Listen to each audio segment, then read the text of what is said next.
Coming up, something near and dear to our hearts. Movie myths, ones that we've done and ones that we're gonna do. It's the MythBusters Hollywood Special. It's lights, camera, action. As the MythBusters go Hollywood. And there you have a blood bag. And pull the curtain back on a few myths straight off the silver screen. Dude, our robot worked!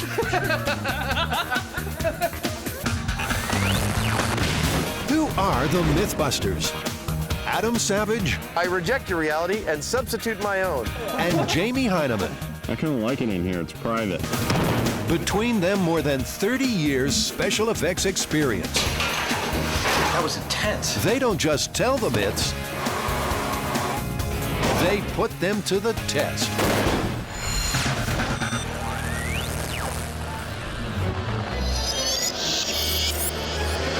So what are we gonna do? Well, we're going to look back at some of the Hollywood myths we've already tested on the show.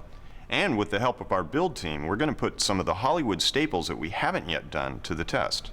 And we're going to introduce you to an old friend of ours and the newest member of the MythBusters team. We got to build a robot, 20 hours, okay?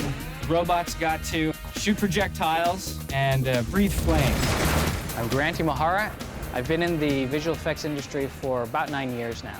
Worked on 8 features so far, dozens of commercials. My specialty is electronics, anything that lights up or moves. Like this big screen icon. What do you guys think? Well, yeah, it's just cylinder and some dome and find some car parts. All right. Grant Imahara is somebody that I've worked with for years, and I usually consult with him on anything that's a little over my head regarding electronics. He is able to almost instantaneously grasp a concept or technique and apply it to what he's doing right away and be able to get results with that. But before Grant helps bust his first big screen myth, let's take a look back at one of Adam and Jamie's favorites. I've got 2 feet of water in here now. Well, not all of the movie myths we've tested are complete works of fiction. Some of them are actually inspired by real-life events. And I think we'd all agree that one of the granddaddies of them all, the story that inspired a mythology all its own, is what happened to and on the Titanic. In this experiment, the boys set out to put one Titanic-sized myth to the test. Would a sinking ship suck you under as it went down? Or was that just Hollywood hype? Well, apparently the ship moving through the water rapidly towards the bottom will create a vortex above it, kind of like drafting behind a truck when it's on the highway. To recreate this vortex theory, the MythBusters first needed a boat. Sure, they wanted to sing an actual ocean liner in the open seas, but this was a TV show after all, not the largest grossing movie of all time. So they settled on a 14-ton tugboat for their maiden voyage to the bottom. It's a nice solid little hunk of steel, and I think it ought to go down like a rock. Of course, this boat wasn't built to sink, but Jamie fixed that. We're gonna go cut some holes in the boat.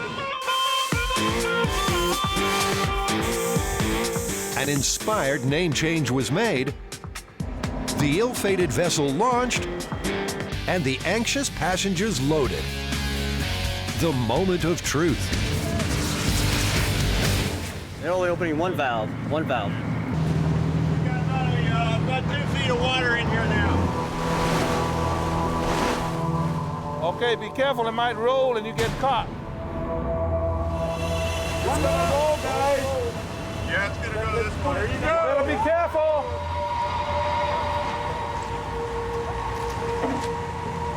Stay with it.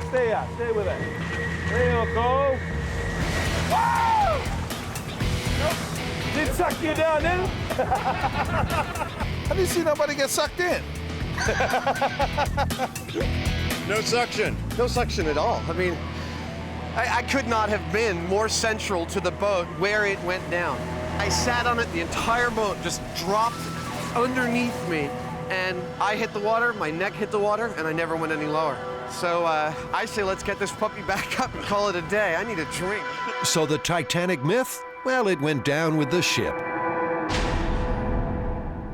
Hollywood's always trying to jazz things up to make things real spectacular.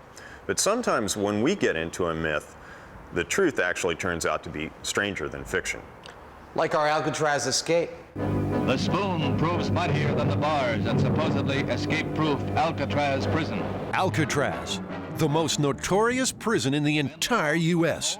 and inspiration for one of the greatest escape movies ever.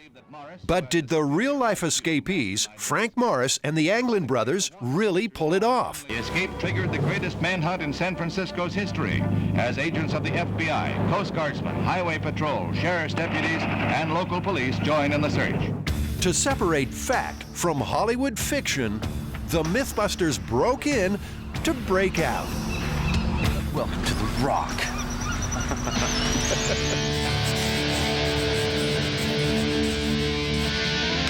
Officially, the escapees drowned and disappeared while fighting the currents north to Angel Island in their makeshift raft. It does look like it's more aggressive on this side. But the MythBusters had another theory. What if the trio had used the currents to carry them west to the Marin Headlands instead? To find out, they needed to stage an escape of their own.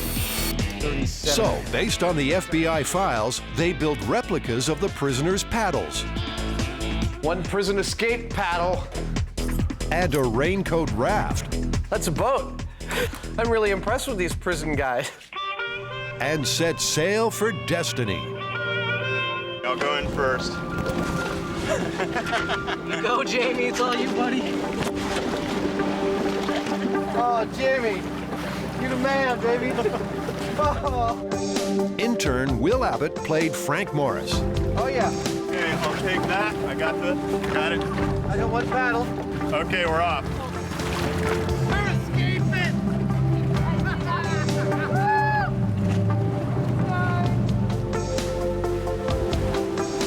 Every 10 minutes, they had to reinflate the raft.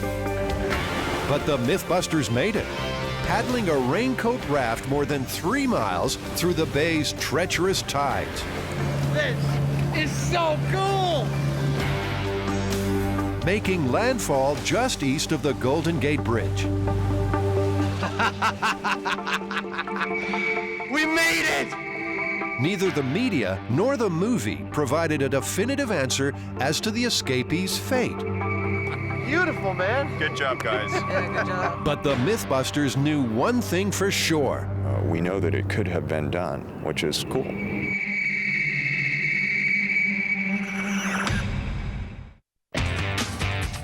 It's time for Grant Imahara to bust his first myth. The newest member of the MythBusters team will use his special effects skills to replicate a Hollywood classic. Sort of. Well, it's not really a myth. It's a special effects technique in Hollywood that we're trying to duplicate. I mean, you know, like in all these Hollywood movies, you see people shooting up cars or houses, and you see these crazy sparks flying all over the place. It doesn't happen. But Grant knows how Hollywood makes those sparks fly.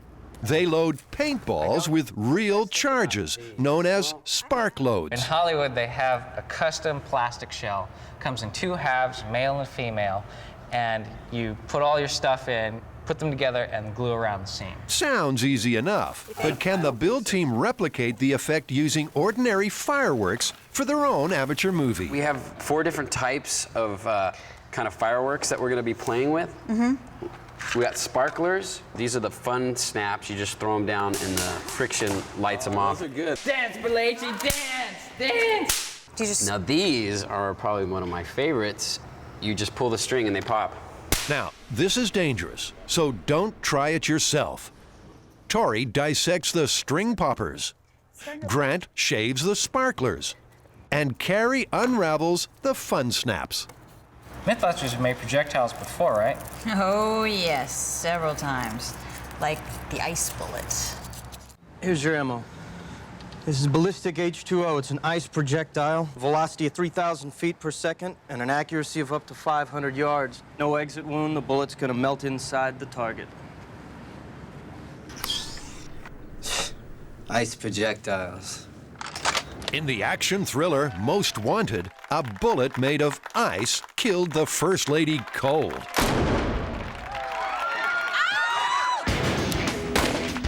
But could a bullet really be created to deliver its deadly payload and then magically disappear without leaving any trace of ballistic evidence behind? To find out, the MythBusters crafted a few magic bullets of their own. Round 1, the ice bullet. But getting the bullet out of the mold proved to be a problem. You know, it didn't come out all in one piece because it's very brittle. We don't want to break it before we get it in the gun. So he moved on to round 2, the meat bullet. The brilliance behind this beefy slug? Upon impact, you wouldn't be able to distinguish ballistics from body parts. 3, 2, 1. Let's go take a look. Too much ballistic evidence, too little damage. So some of it went out. Oh. Last but not least, round 3, a bullet made of gelatin and coated in red dye. This is looking really promising because it's not at all brittle. There we go. 3, 2, 1.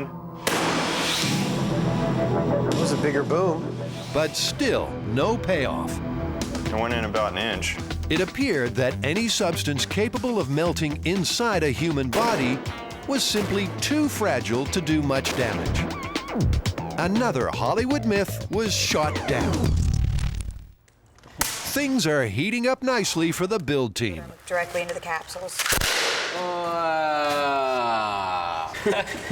We got more of those, right?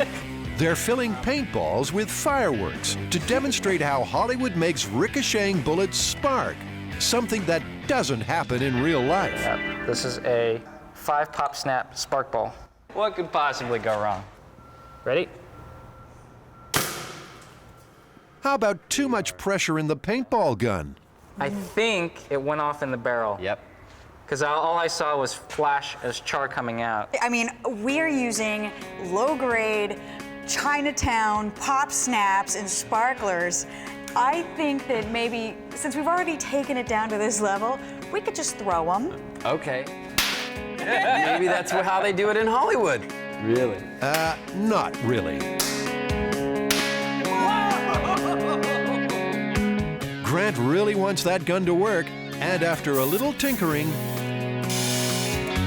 at long last, sparks. That looked pretty good. That looks good. For a cheap solution for bullet sparks, I think we found it. True, in real life, bullets don't spark when they ricochet. How about a target? Oh, God. But in Hollywood, everything is affected for the big screen. Okay, you guys ready? Here we go.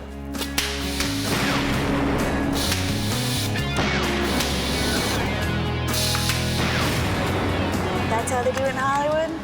I'm happy. Well, it's not That's how the they do it. MythBuster version of how they do it in Not how they do it in Hollywood, but...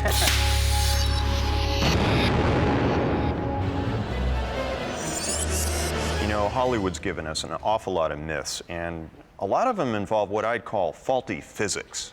I mean, like this one, when some cop is supposed to be able to kick his way through a locked door. I'm just not sure it's possible. Are you ready to try? I'm ready.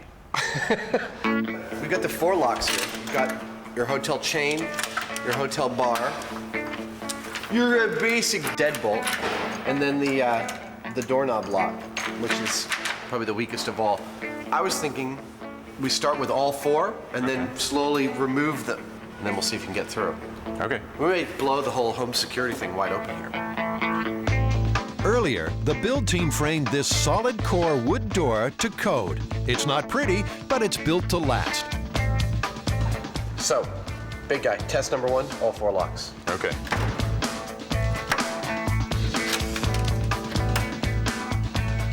Fire at will, it's all up to you.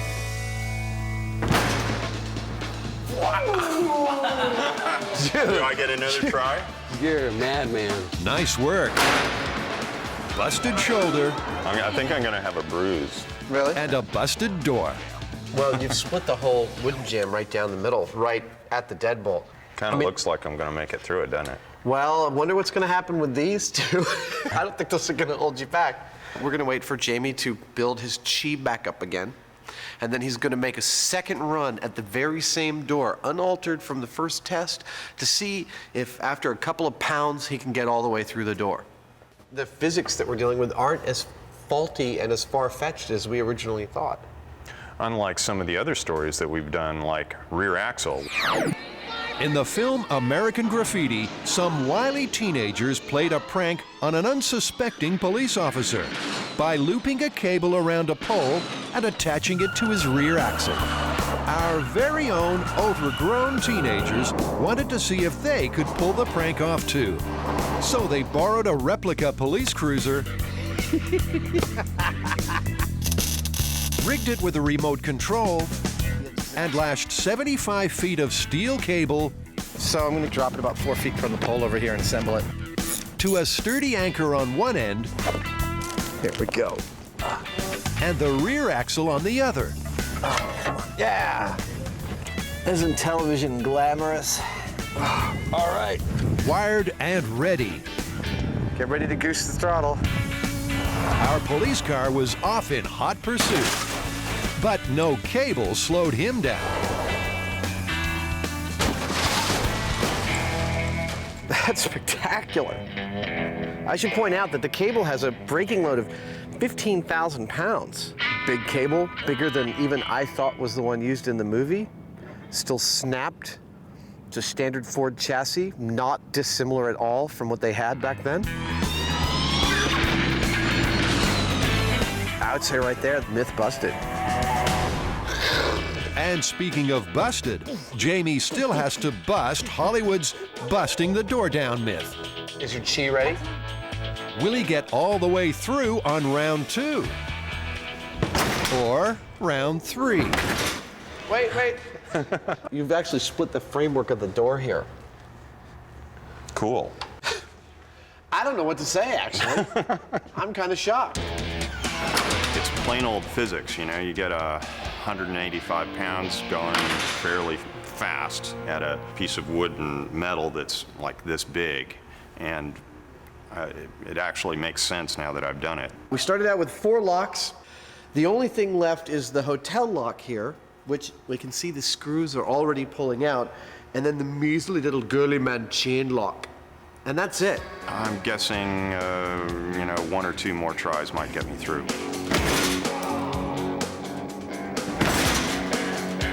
Well, I got the third one, but it's the chain one that... The chain's holding. Guess that chain lock isn't so girly after all. The chain lock would have gone, and I'm about to pull through the washer on it. One more go, big boy. Well, in the meantime, while you're getting your chi back up for another run, let's look at appliances in the bathtub. Ah, the old appliance in the bathtub. Sure, it's shockingly effective killing folks on the big screen, but how about in real life? To find out, the boys rounded up a few pre-loved appliances. Here's a radio. What about this? It's exactly the television we need.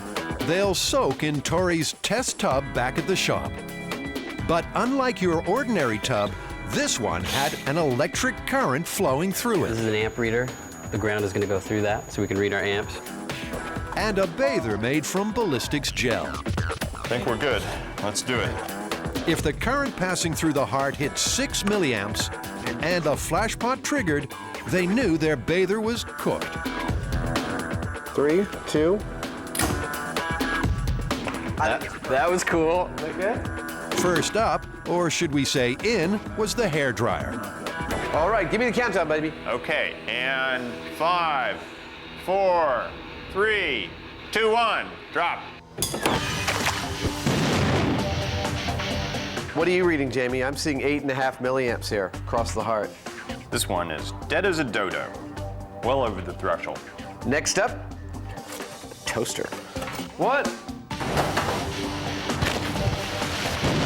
Whoa. Our friend here was toast. Oh yeah, 12 milliamps. That's very lethal, totally lethal. Toasters, no good. Next item, one of my personal favorites. The curling iron. Let's go. 3, 2, 1. We've got 4.5 milliamps at the heart. It means the rest of your body is going to be like lethal doses 6 milliamps. I think I wouldn't want to be in there with that. And now the iron, or as we refer to it around here, Fierro de los Muertos.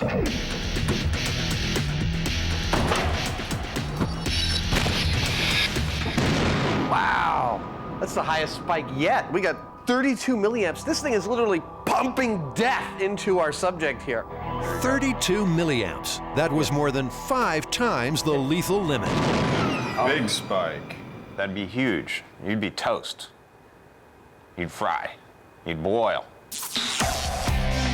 4 appliances, 4 electrocutions. The verdict on this Hollywood myth was no shocker.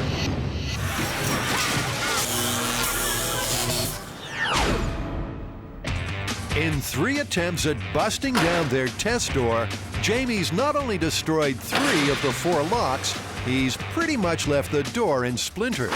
Surprisingly, only the dainty chain lock remains. For now. One lock. Come on, man! Break it away! So little is holding that on. It's the screw head. Okay. Like I said, it's all an intellectual exercise at this point. Yeah. Turns out Jamie couldn't get through the last lock because the build team didn't use the hardware that came with the chain. They used their own, stronger screws. I think that given that you've made it through 3 of the 4 locks, I'd say we call this absolutely plausible. Yeah, and there are a lot of guys out there that are bigger and stronger than I am as well. It's hard to believe. Bigger, maybe not strong. But Adam's not one to let a sleeping myth lie.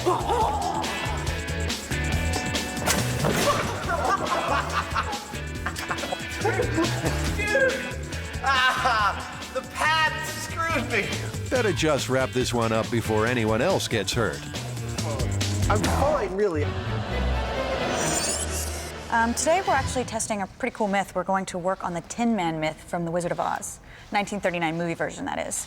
Apparently that the original actor slated to play the Tin Man had an adverse reaction to the aluminum paint and got really, really sick. What they settled on at first was white clown makeup, and then they just dusted this aluminum powder on top of it. Oh, that is not good. Yeah, it doesn't sound so healthy. But he wasn't the last person to have problems with a full-body paint job. Remember when Jamie tried busting the Goldfinger myth? The story goes that if you paint your whole body with gold paint, your skin will not be able to breathe. The solution to this, supposedly, is to leave a small patch at the base of your spine.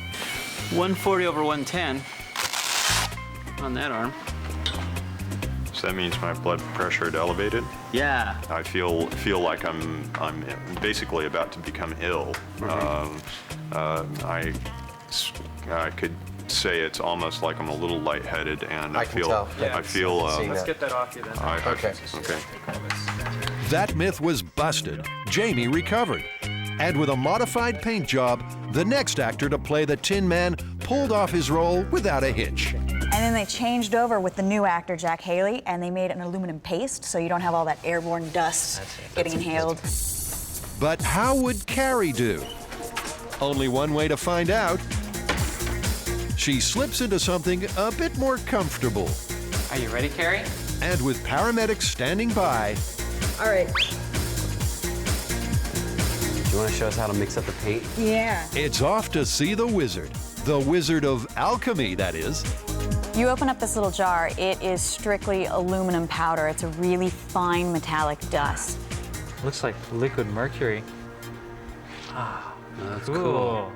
This particular brand includes a lotion that'll help it stick to the skin. It makes it so it doesn't smear off. And this one jar would probably paint half of my body.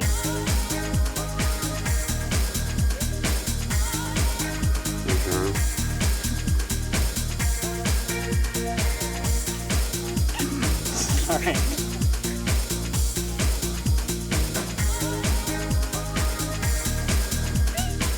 How's your skin feeling? Fine right now. No itching? No itching. A little wet and cold, but other than that, I can still breathe just fine. Awesome. Sorry. Oh my gosh, this is so bizarre. How does it feel otherwise?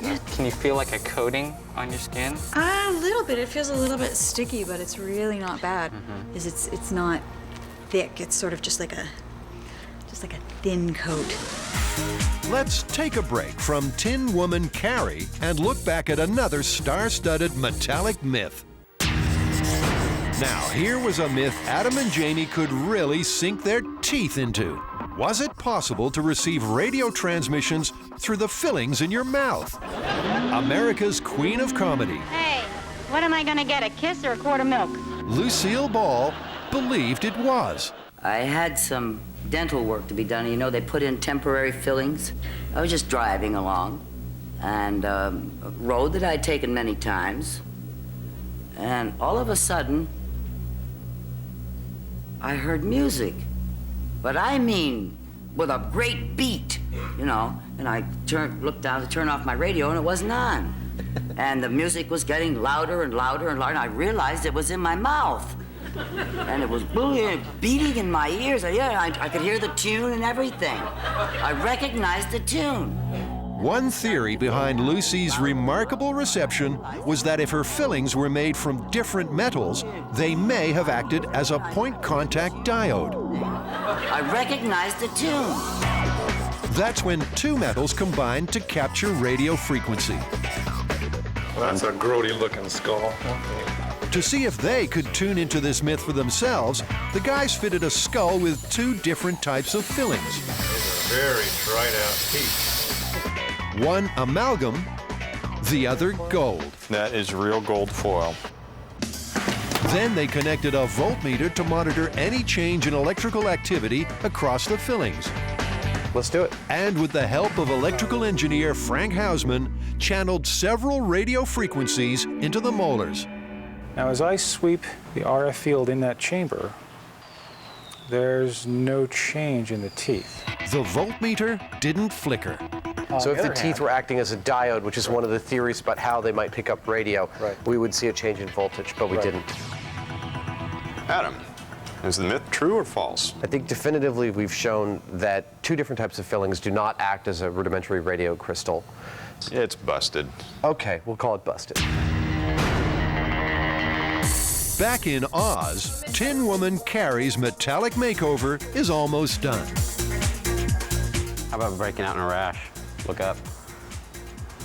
I don't think I am. I've got goosebumps. They're testing to see whether aluminum-based paint would have the same adverse effects on Carrie that they had on the original Tin Man. The first man slated for the Tin Man position had painted himself with the aluminum powder and got really sick. Cramped up in all his muscles, stopped breathing, and he ended up in an iron lung. Spent 2 weeks in the hospital and a month in recovery. Hey, Carrie, how do your lungs feel? Do you feel like you breathed in any aluminum powder? Well, I mean, I'm sure I've got a few stray particles here and there, but overall, once you mix it into a paste, I think you're past any of the danger zones. But the paramedics aren't so sure. Okay, your heart rate's up, 132. Are you getting nervous? Nervous? About what? Being painted head to toe in silver while wearing nothing more than a shiny bikini on national TV? Okay, maybe I'm getting nervous. In front of a whole bunch of people? Why would you be nervous? You're helping. Okay, you need to calm down a little bit. Me? Yeah, your heart rate's 134. Take a slow breath for me. We're gonna put you on some oxygen. Okay. Kind of calm you down a little bit, too. And just when she thought it couldn't get any worse... I didn't know we got slave girls. How you doing, sweetie? Turning into an android. This is the exact stuff that they were using on the Tin Man, which was just a pure aluminum powder. Now, why are you guys feeding her oxygen? Her heart rate's gone up. I didn't realize I was so affected by your teasing. And you were willing to take that chance for us. You know, that's above and beyond the Call of Duty. Ah, yes. Whether it's silver or gold, the MythBusters will risk life and limb to get to the truth. That's much worse than well, I guess the gold paint was supposed to kill you, so technically that might be worse. The team eases off, so Carrie can get back to baseline. I can take this off now, yeah? You can take that I'm off. okay? With the crisis past, the paint job resumes. Well, we gotta paint your face just to be sure. Yeah. Okay. Whoa. That's cool. That's hot. Here we go. Carrie. She's ready to meet Captain Kirk. Oh my God. The things we will do. Go for it. Yeah, there you go. This is the coolest thing we've ever done. Dude, our robot worked.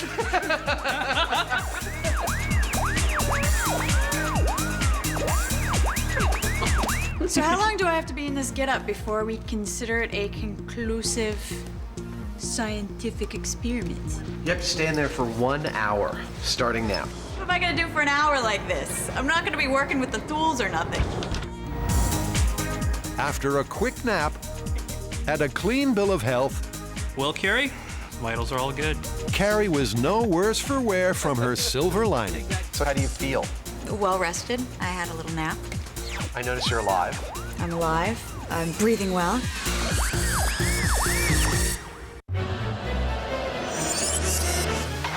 The build team's hard at work attempting to shatter a classic movie myth. Can someone be thrown through a plate glass window and walk away without even a scratch? We're gonna show that it probably is a little bit more painful than that. Strangely, there are no volunteers for this one. Plan B. We are about to pour our dummy filled with ballistics gel in order to, have an actual person to throw through a pane of glass. But first, this dummy's gonna need to be thick-skinned. Latex should do nicely. Making a nice skin for the outside of our ballistics gel body. Because it will react a little more like human skin. It'll give the glass a little bit more of a resistance than going into the straight gelatin ballistics gel. The reason why we're doing the white is because that way when we pour in the dark red ballistics gel and then the glass cuts the skin, then we'll have a contrast and we'll see how much damage a body would get if it got thrown through glass. This is the funnest batch of ballistics gel we've ever got to make because it's bright red, which is going to give it a nice gore factor inside of our little torso. All right, go ahead and start pouring. Ready? Yeah. Ooh, that's pretty cool. And the pièce de résistance? Fake blood. If you don't have a big budget, corn syrup and red food coloring. Sweet, and you can get those at the local supermarket. Okay, so now what are we gonna put the blood in? We're gonna fill them with condoms, which they use in squib hits. When somebody gets shot, they'll get a condom, fill it up with blood, and then lay it over a hit, or a little explosive, and then that'll shoot out, spraying blood all over the guy. All right. And there you have a blood bag. So what we're doing right now is we're hanging these blood bags just below the surface of the ballistics gel. So hopefully the glass will cut through the skin and the ballistics gel, puncturing these and spraying blood all over the place. Hopefully this will show us how much damage a human body would get if going through a pane of glass. Now they just let the mold set for 24 hours and voila, they've got themselves a volunteer. Oh God, this mold looks really gruesome. Dude, we're gonna bust this one wide open. Just like another classic movie myth that we busted, kill a quicksand. In the movies, quicksand's always a guaranteed killer. But how about in real life? Could it really suck you under? To get to the bottom of this myth, the boys needed one key element first: sand. 20,000 pounds of sand. That's a lot of sand. Quicksand is a result of a process called liquefaction. Water rising from under the ground oversaturates the sand or soil, reducing the friction between the particles until they can no longer bear any weight. So, 10 tons of sand, check. You're good. Well, how about that? 2,000-gallon pit, check. Wow, look at the bag drain. Oh. And the final killer ingredient, water. All right, well, the tank is full of sand and water, and we're sort of primed. Look, it's a white sandy beach. I don't feel any danger at all. Let's just say Adam's confidence sank when the water pumped in. Whoa! You know, it feels more dangerous now than I thought. Whoa! Woo, let's go! Well, I started going down really slowly, and then when the water got up to my chest in the sand and water mixture, I kind of felt where I hit my buoyant point, which is just probably right about here. Like a cork in water, Adam was far less dense than the quicksand, so he simply remained buoyant. Drown, you bastard. I think we've created a very realistic scenario for a worst-case scenario quicksand. Look, I got one leg almost. So the MythBusters' final word on Hollywood-style killer quicksand, confirmed, plausible, or busted? It's absolutely busted. No such thing. I agree. Completely busted. The classic movie myth that we're about to test out is, would somebody being thrown through a glass window be able to just dust themselves off, have no cuts, and walk away? They couldn't find a willing volunteer, so they just cast their own. All right, let's crack him open. No. It's kind of gruesome, isn't it? You ain't seen nothing yet. He's basically white latex skin over red-colored ballistics gel. The reason why we're doing that is when he goes through the glass, hopefully it'll puncture the latex skin and give us a contrast between the white and the red. But wait, it gets better. Also, what we have placed inside the ballistics gel are little pockets of blood. And that will also simulate if the glass goes deep enough, hopefully it'll puncture one of those pockets and spray blood. Now, how do you convince a dummy to jump through a window? I've made a very simple rig. We're gonna wax or oil up this table so he goes sliding down the table. He's gonna break through this pane of glass and land softly on our table. Adams popped in for the show. We're just interested in the effects of the glass on the body. We didn't have a cranium in that head. It couldn't have been expected to break a glass with the same kind of force. That's what the test is about. What happens to you when you get hit by that kind of glass? This is a bar fight, so it's going to be sliding down like they took him. So I'm glad you've thought through the whole narrative.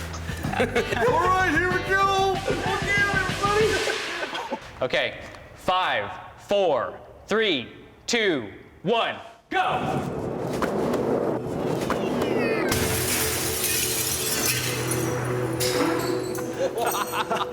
That was really great. That was a beautiful thing. But how'd the dummy fare? Any blood burst? No. The team's not ready to confirm this myth just yet. They want to see some blood. So next step? You might need to get to a 1/4-inch piece of glass. Thicker glass. I like that. While they reset the glass, let's take a look back at another classic movie myth the boys tried to bust. Or should we say, bury? In Hollywood horror, the only fate worse than death is being buried alive.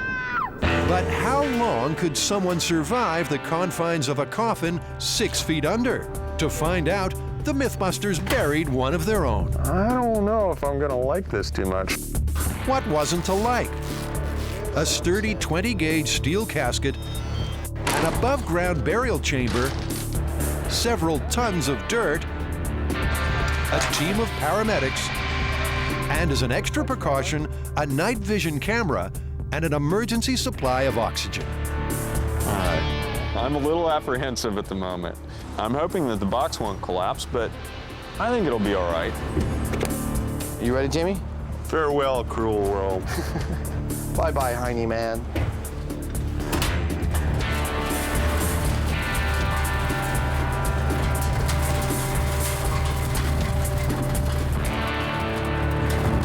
I got a fair amount of dirt in here, and it actually crushed the container a little bit.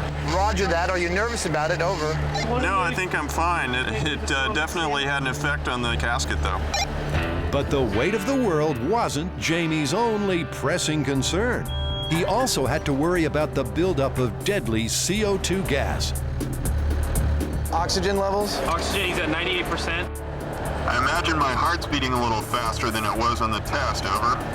You'd be correct about that. It's at 95 right now, buddy. You are almost officially completely covered now, Jamie. This thing's really starting to creak, and it's feeling like it's changing its shape. The cascading tons were just too much for the casket to bear. The thing is buckling and changing shape on him. I can feel it coming in. You want out? Yeah. Roger that. We're gonna get you out. A hasty exhumation followed.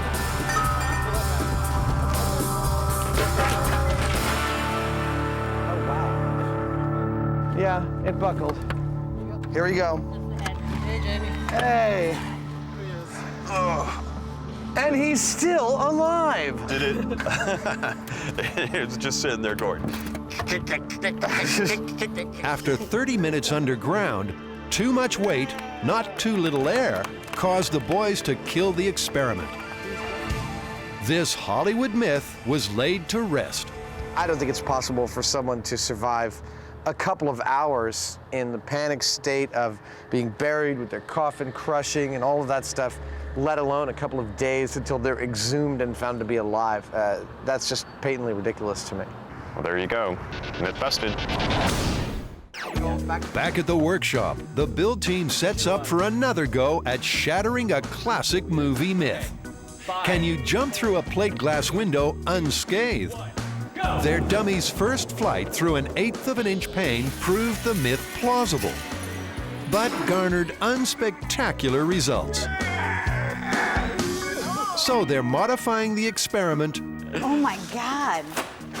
by removing the dummy's thick latex skin. Yeah. I'm not an animal. I'm a human being. As soon as the glass comes cutting through here, we're gonna see all the slices. It's gonna be perfect. They also replaced the window with thicker 1/4 inch glass, the type found in most storefronts. So this is the 1/4 inch thick. Twice as thick as the other one? It's a lot heavier. 5, 4, 3, 2, 1, go!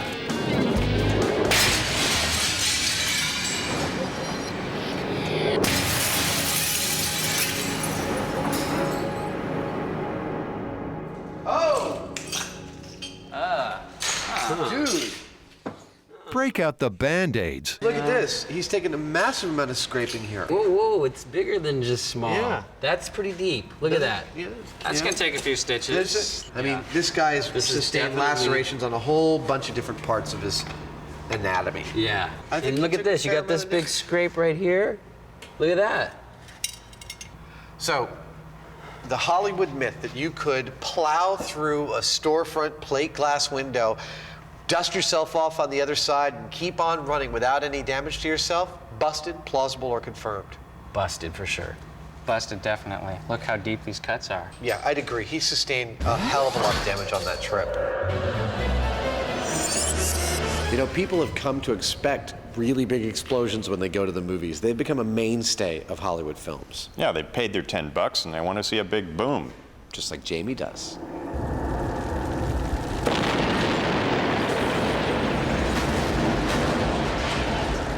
And we know a thing or two about big explosions because we've done quite a few of them on the show. The myth we're going to test right now is about how a lot of those explosions get started. We're going to test the myth of, can a cigarette ignite a pool of gasoline? Under no circumstances should anybody try this at home. Yeah, we're not giving you instructions on how to burn things in your house or on your street. This is debunking the Hollywood myth. Yeah. Gasoline ignites between roughly 500 and 540 degrees Fahrenheit. So to determine if this myth is even plausible, they gauge the temperature of a lit cigarette first. You want to blow on that, Jamie? Why don't I just inhale on it and you, All right. and you get it. There we go.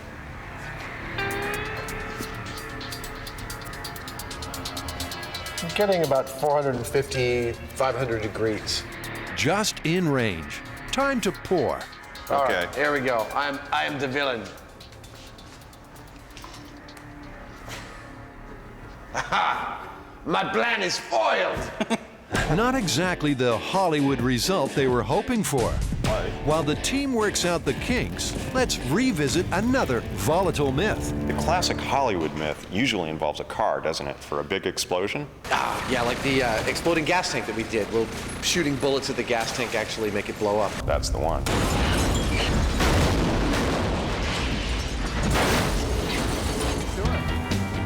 To test this myth, Jamie and Adam loaded up their caddy and headed to their home on the range.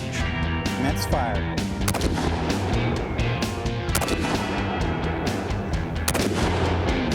There was gas in the tank, and the bullets were definitely hitting it. But there was no explosion. Look at that, 1, 2, 3, 4, 5, all right in a row. Yep. You punctured that gas tank quite neatly. And I'll bet you went right through the other side.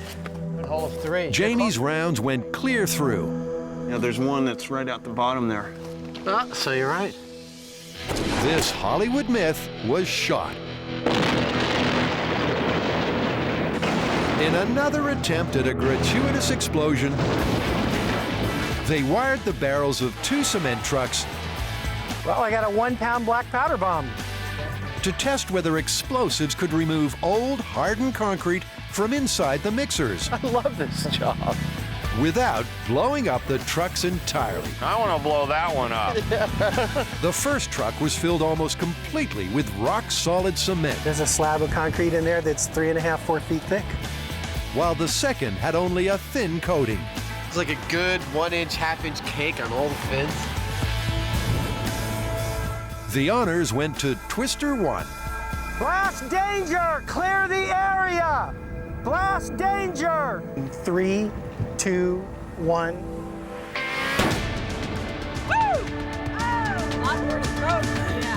But the interior was unscathed. Did we break some off the floor? Nothing off the floor. Time for the lighter Twister 2. Blast danger! Clear the area! 3, 2, 1. Yeah. We got some big chunks. A lot of stuff came off. This area is pretty clean. The stuff that's still here is pretty loose. But what about Twister 1 with its barrel full of concrete? You know, you can't really put enough explosive in there to blow that up without just blowing the truck up. And that's when the light bulb lit up. So, under the watchful eyes of numerous law enforcement agencies, dozens of bags of high explosives were loaded into the drum. Fire in the hole! Fire in the hole! 5, 4, 3, 2, 1.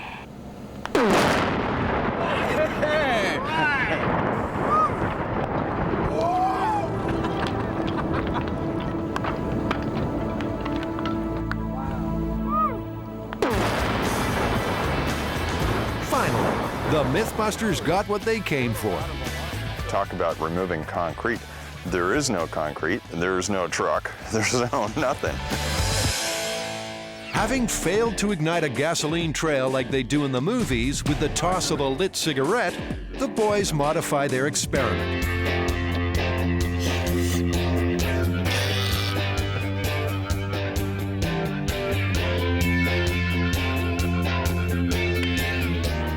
Okay, I'm clear. And place the cigarette in the gas. Nothing. Well, what if they roll it? It's still hot. It's still not out yet.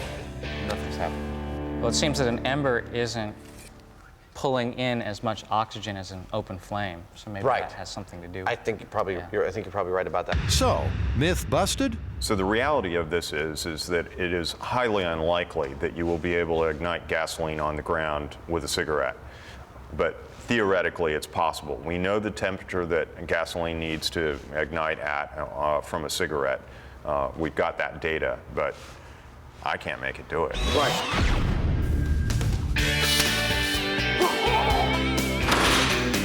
Well, Hollywood has definitely provided MythBusters with a ton of excuses to prove and disprove and test and just plain blow stuff up. And I bet they're going to give us a few more. Actually, I've got a couple of ideas about that. I saw this movie the other night that, you know.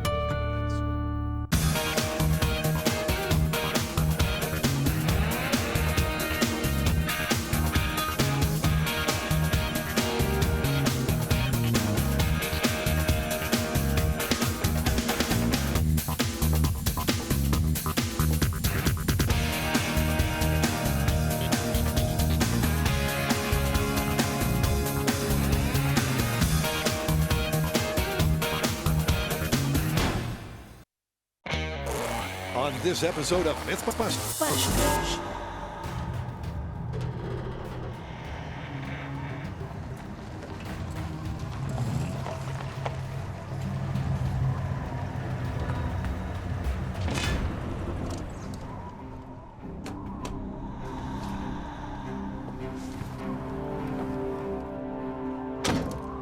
you bring it?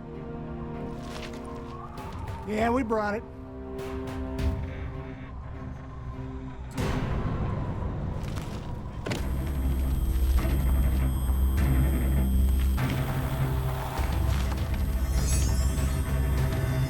It's beautiful. That's right, folks. We are smack at the beginning of a MythBusters Breaking Bad special. Yep, it's going to be unstable, volatile, and dangerous. Look at that! Oh my God! As we break out with Breaking Bad. Walter White with 50 grams of Mercury Fulminate.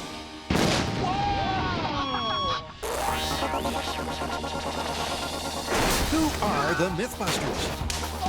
Adam Savage. Am I missing an eyebrow? And Jamie Heineman. I feel like I just got spanked. Between them, more than 30 years of special effects experience.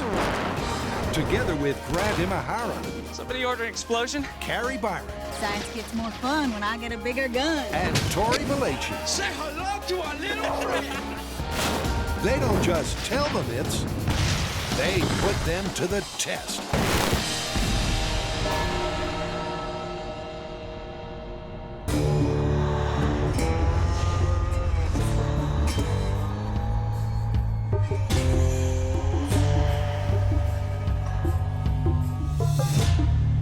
Shall we get our viewers up to speed? Okay, ladies and gentlemen, this is Vince Gilligan, creator of the amazing show Breaking Bad, and this is Aaron Paul, who plays one of the main characters on the show, Jesse Pinkman. Now, a few months ago, Vince was asked in an interview what show he would most like to do a crossover with Breaking Bad, and his answer was MythBusters. So, guys, what do you have for us? Well, Breaking Bad is usually about Walt and Jesse getting themselves into a whole lot of trouble.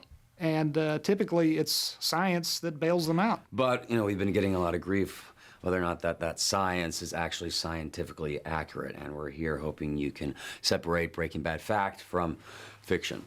Like what? First off, can you indeed use mercury fulminate as an impact explosive and decimate an entire room?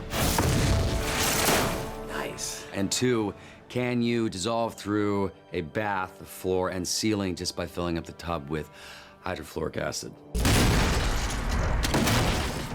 Explosives and acid. Let's party. Totally. Yes. The hit show Breaking Bad sees chemistry teacher Walt and his dropout student take on the crazy world of cartels, crime, and crystal. There is gold in the streets. But while science is always on their side, is their chemistry correct? Well, first up, it's rub-a-dub-dub. Acid eats through a tub. Can hydrofluoric acid really chew through a crime scene?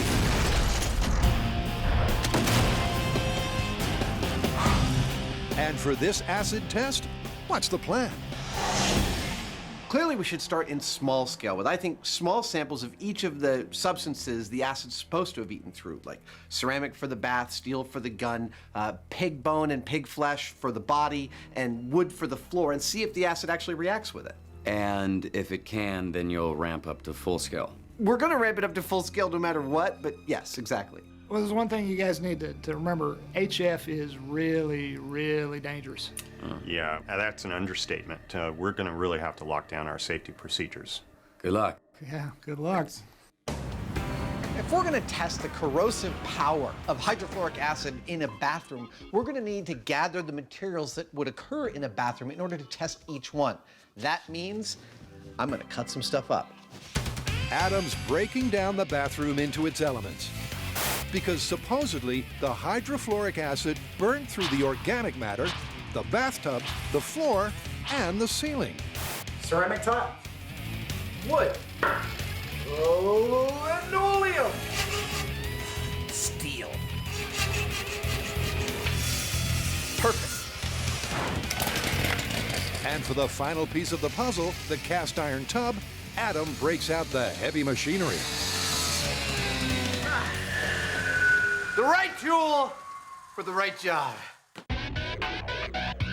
And since hydrofluoric acid is so toxic that even a tiny amount on your skin could be deadly, stylish. It's off to Berkeley, where their crack team of chemists have a supply of this concentrated corrosive.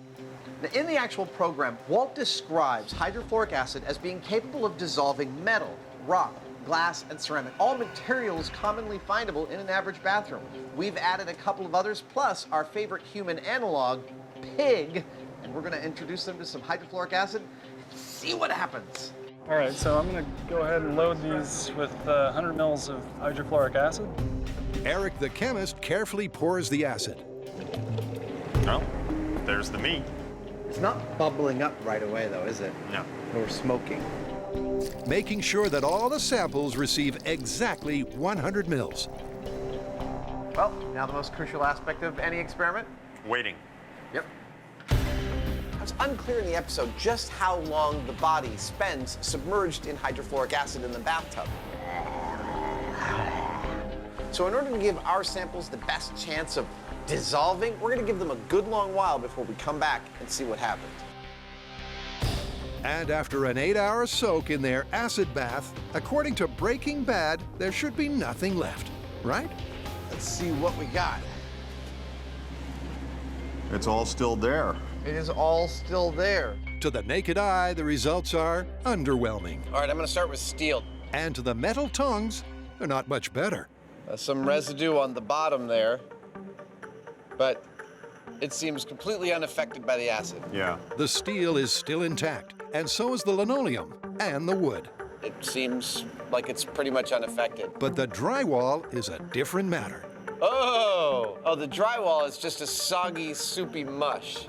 Yeah, it looks like the plaster is pretty much gone. And the acid has also affected the cast iron top. Yeah, it's clearly eaten through the ceramic glaze. Look at that. Underneath, it feels quite solid. Now for the meat. The main course. Yeah, it's definitely affected the meat, but, you know, I still see a bunch of fatty tissue there. Despite some minor changes, the acid failed to chew through every single material. So it's clear the hydrofluoric doesn't have the same bite as Breaking Bad. So at this point, it's looking pretty clear that hydrofluoric acid is not living up to the Breaking Bad series of events. There's no doubt that it is a very dangerous and potentially lethal acid, but when it comes to turning a body into mulch in a few minutes, it's not the acid of choice. But that begs a real question. What is the acid of choice? Well, don't go anywhere, because when we come back, we're gonna find out.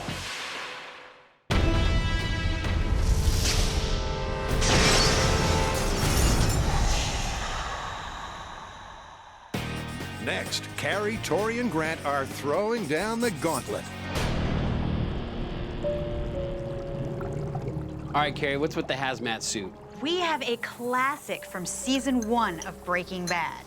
Okay, so Walt needs to teach the bad guy a lesson. He needs to get away. He grabs what looks to be a crystalline structure, which is actually Mercury Fulminate. When the bad guys don't expect anything, he throws it down on the ground. It explodes, blasting out the windows, knocking the bad guys out, and allowing him to escape. Wait, so this Mercury Fulminate is some sort of explosive that you can detonate by throwing it on the ground? Time for some extremely dangerous chemistry.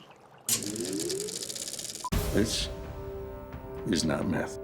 Armed with his crazy handful of something, Walt blinds the bad guys with science. But would his fistful of crystal really decimate a room? Or is this counterfeit chemistry? Are you nuts? I want to find out.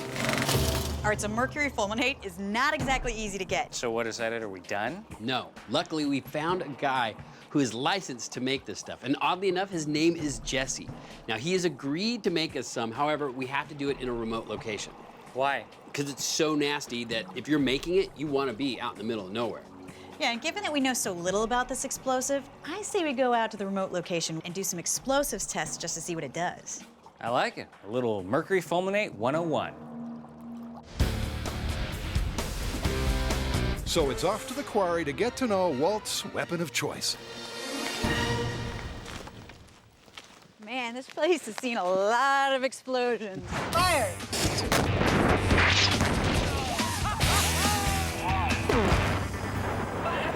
What are we gonna blow up today? On Breaking Bad, Walter White takes some fulminated mercury, throws it to the ground, and creates an explosion. The question is it going to explode the way it does in the TV show? So we've come out here to Carson Hill Rock Quarry, where we've done lots of explosions to find out a little bit more about what it does and how it's made. And the person with that classified know-how is the aptly named explosives expert, Jesse. Mercury fulminate is extremely dangerous, and that's why we have Jesse Taylor. He is our expert. Now, he is a consultant for the military in homemade explosives, and we're taking all of the precautions here. He's away in a special tent, remotely from all of us, and only making small batches. So Jesse, how dangerous is mercury fulminate? Mercury fulminate is a primary explosive, and so it is very sensitive to shock and impact, friction, heat, as well as spark. So the good news is this mercurial stuff is very volatile. The bad news is it's a lot less photogenic. The finished product doesn't look like it does on TV. Right, mercury fulminate is normally a powder in the silver or gray color, and in the show it's crystallized, and to form those crystals, it's fairly complex, probably beyond the scope of an improvised setting like we're in today. I'm gonna let you get back to work, because this looks like dangerous stuff. Absolutely. It may look nothing like its TV twin, but now the question is, how much bang do you get for your fulminated mercury buck? Now, there are two important differences between what they did on the show and what we're going to do here. The first one is that Walt used 50 grams of fulminated mercury. We're only going to use 5 since this is the first time we're using it on the show.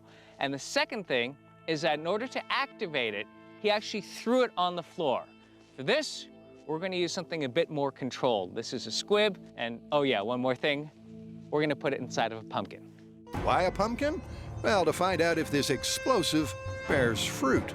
All right, here we go. This is 5 grams of mercury fulminate. All right, let the pumpkin fly. In 3, 2, 1, fire! That pumpkin is gone! Well, it blows up real good. So, I guess we go back to the shop. It's time to really find out if you can throw it and make an explosion. Oh man, this is gonna be so much fun. Now what we need to do is test this myth. So we're gonna have to figure out a way to throw that mercury fulminate safely onto the ground, and we're gonna have to recreate a building just like the one in the TV show so we can see how explosive this stuff really is.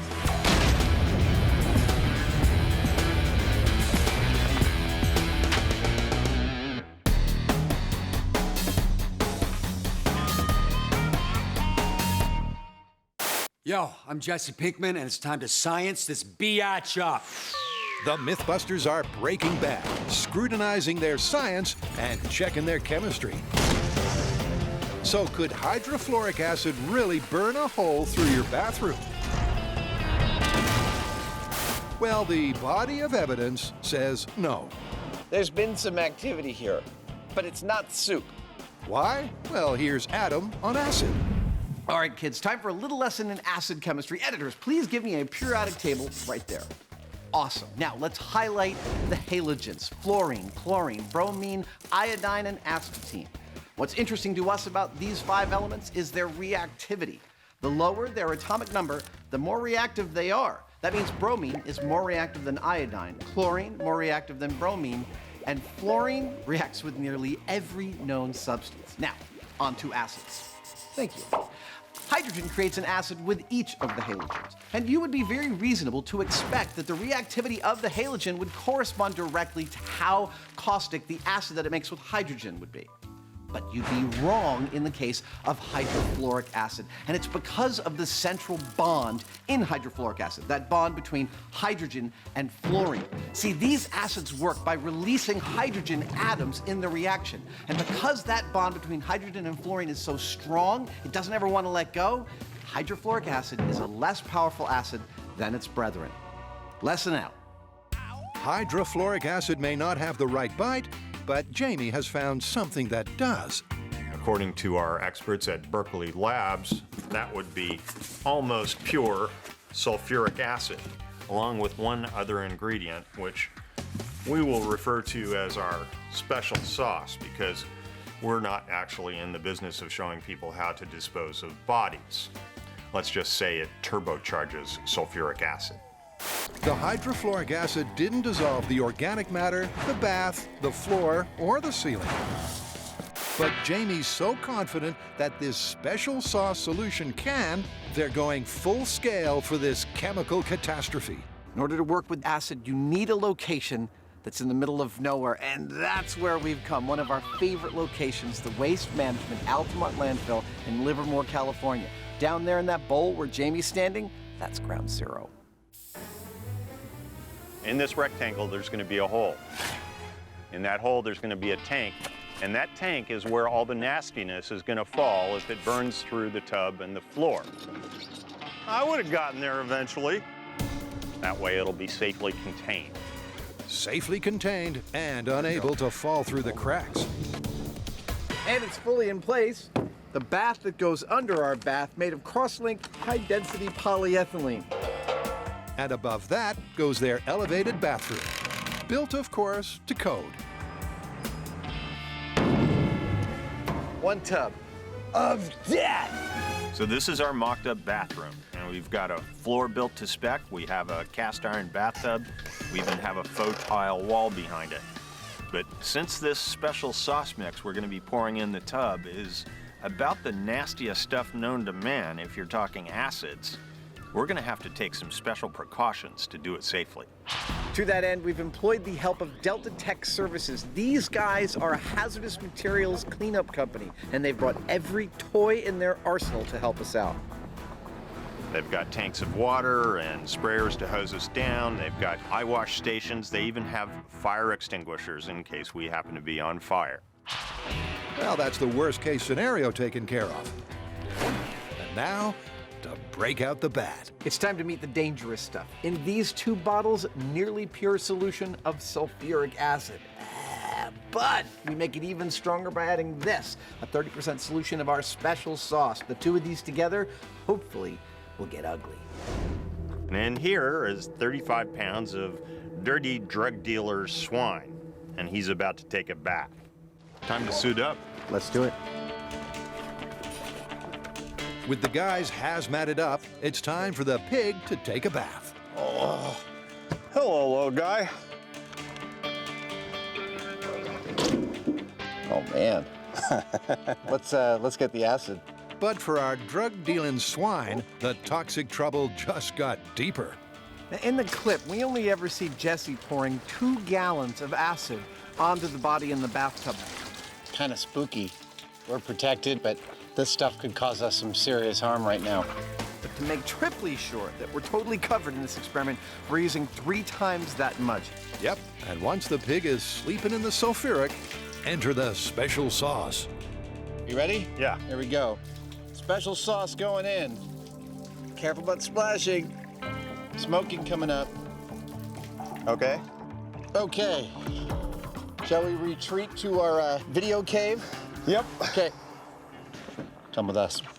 500 feet away, the tent is set for their sulfuric surveillance. So now begins the weirdest wait in MythBusters history. This is the worst movie ever. 6 gallons of the special sauce solution slowly starts to react with the bath. Oh. Bubbles are starting to form. We've got white foam. And its contents. Yeah, it's getting much darker and gooey over here. There's all this cloudy crap coming into the liquid. But after 40 minutes of gradual changes, oh, there it is. Suddenly the chemical reaction heats up. There's a ton of smoke coming off this dude. It's happening. Oh. Oh. Oh. Oh! Pig is dissolving. Look at that! Wow! Oh, look at the thermal camera. It's like hell in a bathtub. It's like it's on fire. Wow. As the exothermic reaction gets even more aggressive, the bath is cloaked in smoke. Oh, look at that! Oh my gosh! That's going crazy. That is going... We better clear out of here. Yeah. That acrid cloud of gas makes monitoring the bathtub not just difficult, but dangerous. I totally did not expect this to be so energetic. But eventually, when the smoke dies down, it seems the acid has done its dirty work. Well, on the pig at least. So it looks like a large portion of it is dissolved, but there's a little bit left, and I have to say, it looks about like what fell through the floor in Breaking Bad. Yeah, except that The acid's not doing anything to the bathtub. Yeah, not a thing. It's not making its way through the tub. That's what it looks like safe in Video Village. But now that the reaction has run its course, the guys go in for a closer look. Ah, That's just wrong. it smells terrible. Ah, that's one of the ugliest things I've ever seen. It really is. It's one of the ugliest things he's ever seen. Think about that for a second. It's clear the acid ate through most of the pig, but what about the bathtub and the bathroom floor? Well, the floor is totally intact.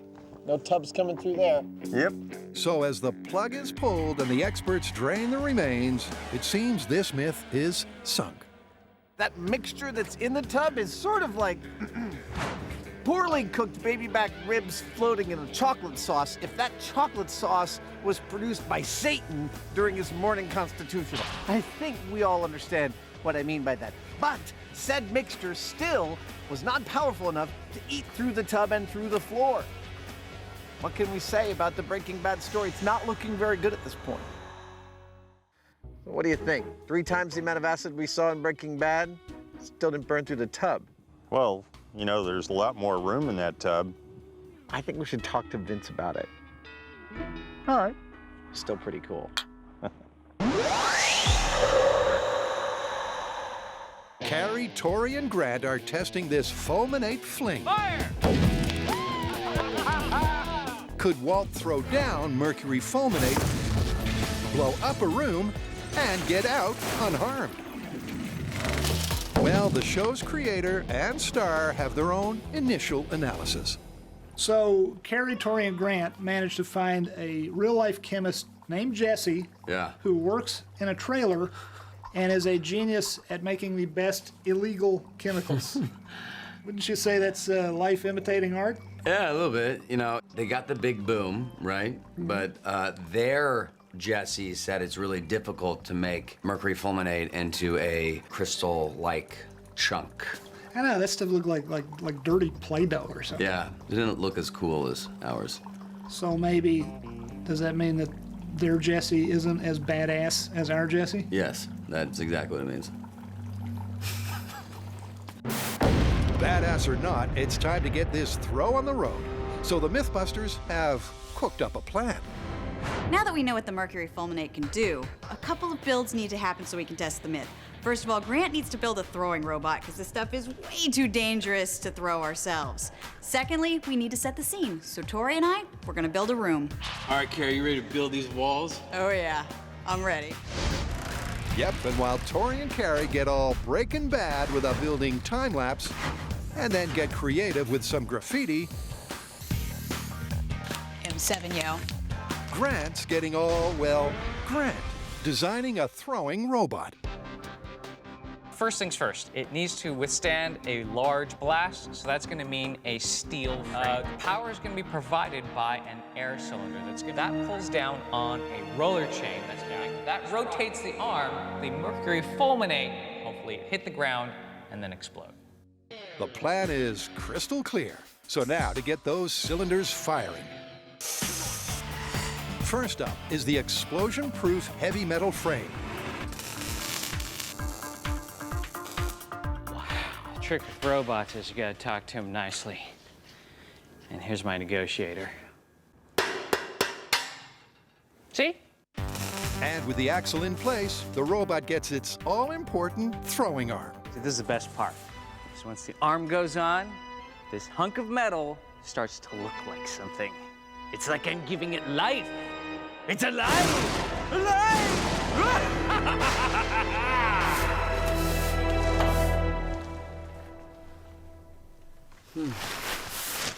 So my throwing robot, which I call Throwbot for short, is done. Now it's time to test it for the first time right now.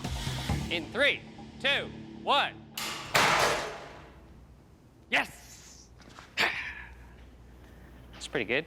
It's clear the Throwbot lives up to its name. And to find out how fast you can fling 50 grams of fulminate, there's our mercury fulminate substitute. Tori's pitch it in with a 50-gram fake. All right, what's my motivation? All right, you gotta throw this like your life depends on it. Okay, try to kill all the bad guys. Do it. Here we go. Cool.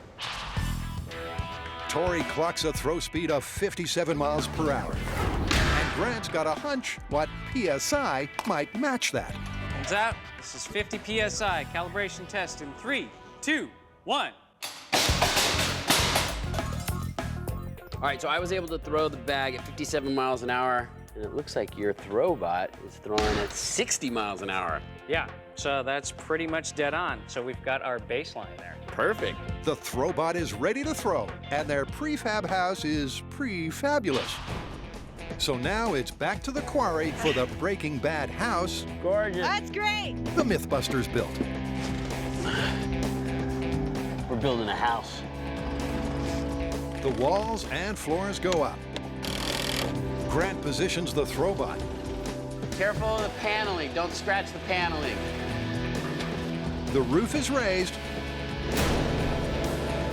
The room is glazed. All right, these windows are a little dirty, but we don't care. And then the final touch is to add the Breaking Bad guys. This is going to be Walter. Can't just be a robot. He's a little humanity. For this experiment, we're testing two things, both lethality and injury. Now for that, we have Osico burst discs. We're gonna put both injury at 13 PSI and death at 75 PSI at Tuco, Walter White, and his henchmen. We'll see who lives, who dies. And with that, the Breaking Bad tableau is ready to, break.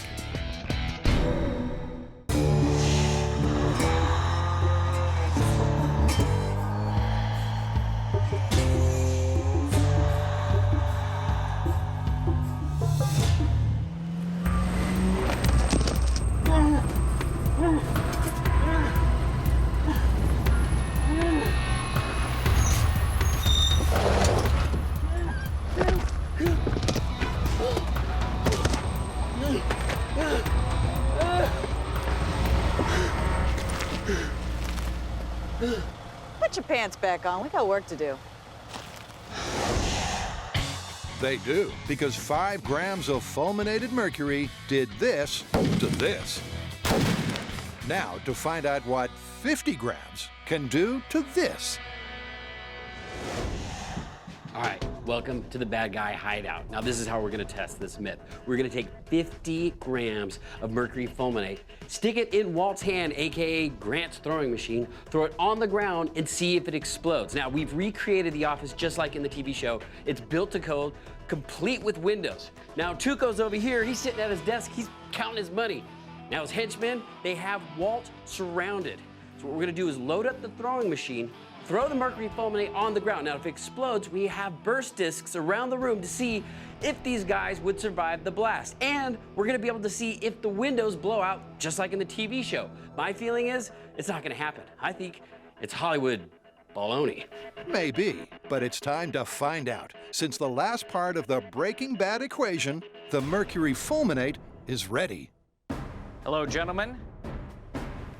So is that the real stuff? This is.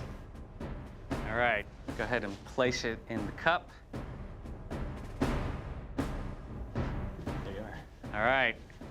Suddenly, I'm very uneasy. With the unpredictable payload in place, Grant very carefully charges the Throwbot. Okay, system's charged. I'm pulling the pin. Okay, we're hot. And remember, to confirm the myth, the throw must trigger a blast, which blows out the windows and leaves Walt unharmed. So now it's the countdown to the throwdown. This is Walter White with 50 grams of mercury fulminate. In 3, 2, 1. All right, looks like it threw it. But I didn't see any exploding windows. Me either. What if we ramp it up? I mean, what if he threw it with like superhuman speed? Yeah, maybe he had some adrenaline coursing through his veins. I would if I was taking over a bad guy's lair. Facing off against a deranged gangster, if there's one thing Walt would have had, it's adrenaline. Woo! That's a brilliant plan, isn't it? So this time around, Grant gives the Waltbot a boost. We've ramped up the Throwbot to superhuman speed, so a big part of the myth actually depends on this. If we can't throw that amount of Mercury Fulminate at the ground at superhuman speed and see an explosion like we did in the TV show, it's not looking good. Not looking good, but there's no half measures here. Will a superhuman throw get the detonation of the clip? In 3, 2, 1. Nothing happened. There was a second where I was hoping it was going to work, but it obviously didn't. It's not that sensitive. It seems Mercury Fulminate may be volatile, but Walt's powerful pitch couldn't detonate it. Which means somebody has some explaining to do. So, I know you're my boss and everything, but it looks like you were kind of wrong with this one, huh? Yeah. I like that throwing robot they built. Maybe we should get these guys to build us a writing robot. We'll get this thing right next time. But what Carrie, Tori, and Grant don't know is that up here in my mind's eye, in that scene, what I think happened is that Walt mixed in with his Mercury Fulminate a little silver Fulminate. Oh. What's that? It's stuff they put in these things. Wow. I love that you just have that with you. But that wasn't in the show, so, Well, sometimes you gotta read between the lines. What is it? Okay, so if we read between those lines... Fulminated mercury. A little tweak of chemistry. What Vince is saying is that Walt's crystal of chaos would definitely detonate. So, back at base camp, the guys are priming their payload, courtesy of a blasting cap. Now, everything else about our experiment is exactly the same. The bad guys are in the same places, the burst discs are in the same positions, and the Mercury Fulminate is being set off from where it would have hit on the floor. We're gonna fire this off with the blasting cap and see if we blow out any windows and how everybody in the room fares. This time they'll certainly get a kaboom, but will 50 grams of Fulminate still blow out the windows and leave Walt unharmed? Now, the Mercury Fulminate is very sensitive, but it's not that energetic, so I have a hard time believing that 50 grams is going to be enough to blow out the windows, especially since the size of the room is so big. The shockwaves have time to spread out and the energy will dissipate. I think we're going to bust this part of the myth. Well, they've thrown over the throw, so it's down to the Mercury Fulminate to do its worst. Okay, this is 50 grams of Mercury Fulminate and a blasting cap just to see what it does. In 3, 2, 1. That was a good blast, but it definitely didn't blow out the windows. Yeah, you know what? It's busted. We couldn't throw it down and set off the Mercury Fulminate, and with the same amount as in the show, it didn't blow out any windows. It didn't blow out anything. It's no to the throw and no to blowing out the windows. But did Walt and the bad guys survive? Okay, now that the room's been properly ventilated, there's no danger of fumes, but everything's covered in a fine mercury dust. So I'm not gonna touch anything as I investigate the room. I can see right here, first henchman, the injury disc is burst. Also, injury disc is burst right here at Walter. That means that everybody in the room is injured, probably asphyxiating from mercury fumes because the windows did not break.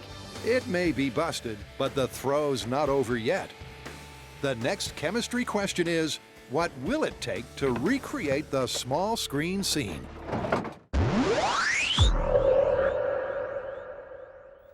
So far in the Breaking Bad special, we've seen a pig disappear, but we haven't seen a bathtub go bye-bye. That's one of the ugliest things I've ever seen. And it's time to break some bad news. Hey, good to see you boys. Well, while we've been out shooting, oh, you know what? We actually just shot this crazy scene where Walt finally realizes that Hey, Ixnay. Oh, right. Anyway, so what have you guys found out? Well, I hate to break it to you, but the myth is busted. No. Yeah, it's totally busted. And we made 2 changes to make sure this could work. One, we used a special sauce acid that's a lot more powerful than the HF. And second, we used more than double the amount that Jesse uses in the clip. What do you mean more than double? Well, in the clip, you only see Jesse pour 2 one-gallon jugs of acid into the tub. We used almost 6, and it still didn't work. Well, maybe you saw him pour 2 gallons, but in my mind's eye, we always used more. I'm thinking, you know, we covered that body at least, you know, I don't know, 30 gallons, something like that. Yeah. In the trade, we refer to this as artistic license. Yeah. Yeah, well, you know, I don't even think 30 gallons would make it all the way through a cast iron tub. Oh, well, who said it was cast iron? Maybe it was made of some other kind of material, say like a kind of a mild cheese. That's it. That's your artistic license. I get it. Okay. Here's how we should do this. We should go back out to the site with 30 gallons of our special sauce acid and a bathtub made of something, maybe not a cheese, but of something that can be acted upon by our acid. Based on what we find out back at the lab. Exactly. Sounds like a plan. We'll keep you posted. So we got caught making some assumptions. We assumed it was a cast iron tub. Everyone knows what happens when you make an assumption. You make an ass out of you and umption. Anyway, we've done some research and we have settled upon 3 of the most common bath materials.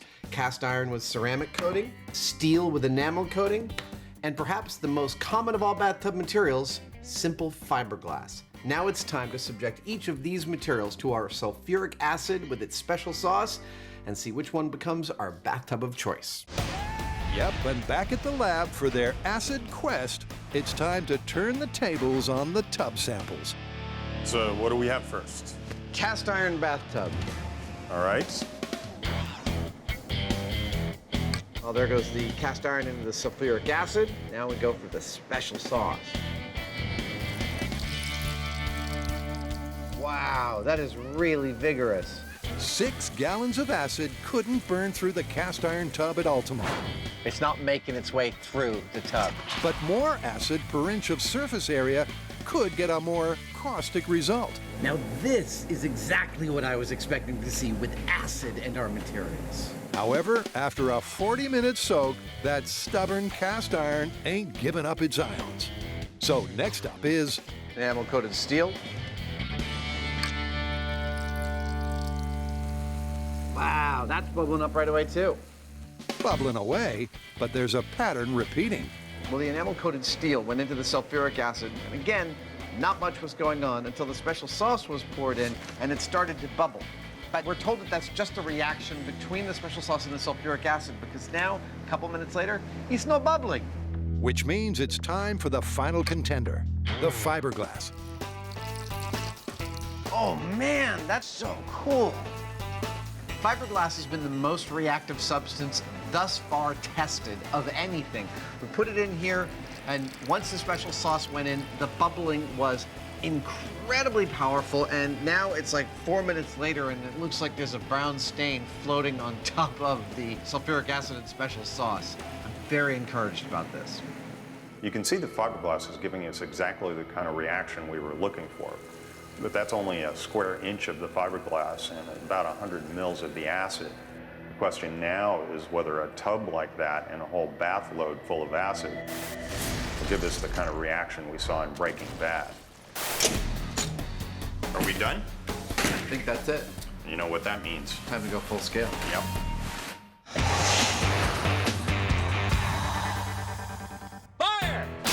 So far, we have not seen anything even remotely close to the TV show. No throwing down the Mercury Fulminate, no explosion, no glass going everywhere. But now it's my favorite part of the show where we replicate the results. Now, we could cheat and set up pyro gas bombs like they did in the show, but we're gonna stay true to the myth. We're gonna use nothing but Mercury Fulminate. So what we're gonna do with the time we have left, make as much as we can, set it off, see if we can actually blow out the windows of the building, and then find out what would happen to the people inside the room. So it's out with the Throwbot and into the RV, where Jesse has been carefully formulating a huge batch of Fulminate. So this is the moment of truth for our myth and Mercury Fulminate. We're making the biggest batch that we can safely in the amount of time that we have.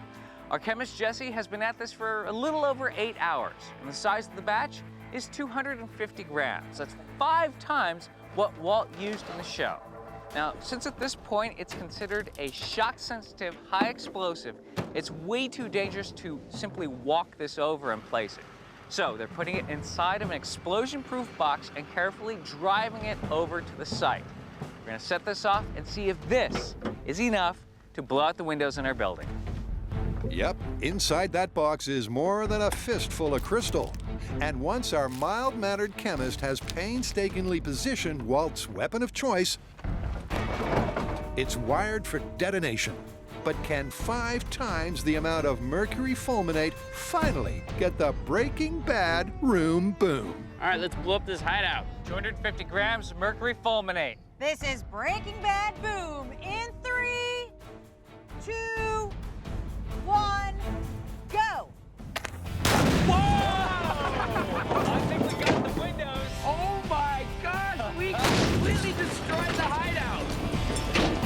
Yeah, science. 250 grams of Mercury Fulminate certainly broke that room bad. Wow! Oh my gosh, the entire structure is gone. That was awesome! Shall we go see if anybody survived? Why not?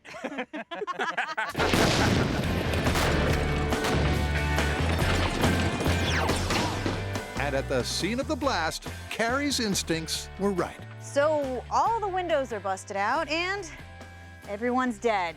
We may have been a little ambitious in replicating the results, but it's still busted. Now, sometimes when you scale up a reaction, it's a non-linear process, and that's what we've seen here today.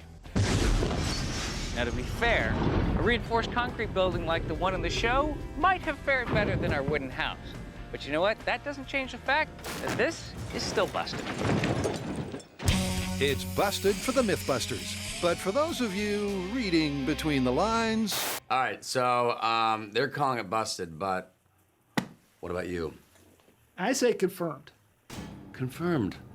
Explain. How so? Well, Walt used that bag of Mercury Fulminate to threaten everybody in the room, and Right. he was right. That bag would have caused total devastation. In fact, if we use that much, it'd be the Jesse Pinkman show now, right? Yes, it would have been. Yeah. Damn it. Damn it. Okay, so, but what about it not going off when it was thrown? Or how you need a lot of it to make a big boom? Those are just details, my friend. Details. Details. Man, you sound more like Walt every day. I'm glad you're noticing. Yo, it's Breaking Bad in the house. According to Breaking Bad, acid plus bathtub plus organic matter is a recipe for disaster.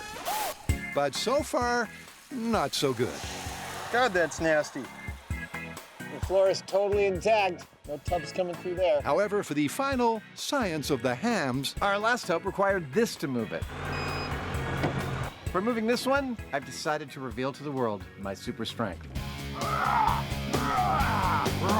they're switching tubs and upping the acid ante. This is where we try to show what it would actually take to replicate what we saw in Breaking Bad.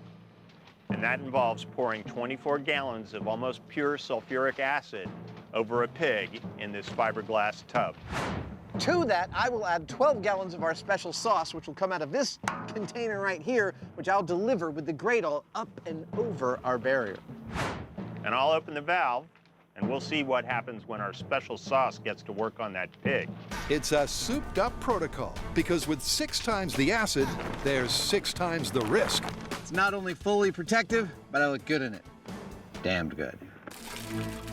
So while Adam loads the special sauce, I've done my part. Jamie gives the pig its sulfuric soaking.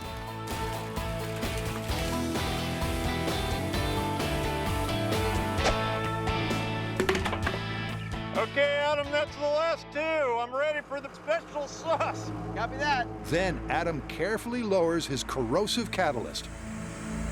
All right, here we go. And Jamie unleashes a torrent of trouble. It's really bubbling. The question now is, will this combo get them the Breaking Bad chemistry destiny? Oh, wow, I can see the smoke from here. Well, it's off to a very volatile start. Uh-oh. It's starting to go off. We better get out of here. In fact, the guys don't even make it up the hill before the entire corral goes up in smoke. Oh! Whoa! Going over the side. Dude! I don't know if looking at remote cameras is going to help at this point. No. Adam's right. The reaction is so fast and so furious that even the cameras are in the dark. Well, I tell you one thing, I'm glad we decided to pour in the special sauce remotely. You and I both. Oh my goodness. That is crazy. That happened so much faster than I thought it would. I'm glad the wind's blowing that way. Yep, and once the smoke clears, they have a very grisly angle on what remains to be seen. Wow, there's no pig. There's a couple of chunks, it looks like, floating around. I'm surprised. I thought that the bathtub may have filled, but it just looks like everything boiled over, and now it's about half full. Yeah. Half full of black, satanic sludge. In 5 minutes flat, the acid almost completely dissolved the pig. But did they finally get the bathroom blowout? Oh, man. How does the floor look? The plywood's been affected, but it's not been eaten through. It's just sort of like it's been charred. And the bathtub? The bathtub looks like it's been burned some, but it's completely intact, and it's holding 20, 25 gallons of stuff in there. That's amazing. I've never seen anything like that. The pig is just like it was never there. It's turned into some kind of black goop. What pig? I don't know anything about no pig. There's no pig because the chemical reaction literally broke it down into its elements.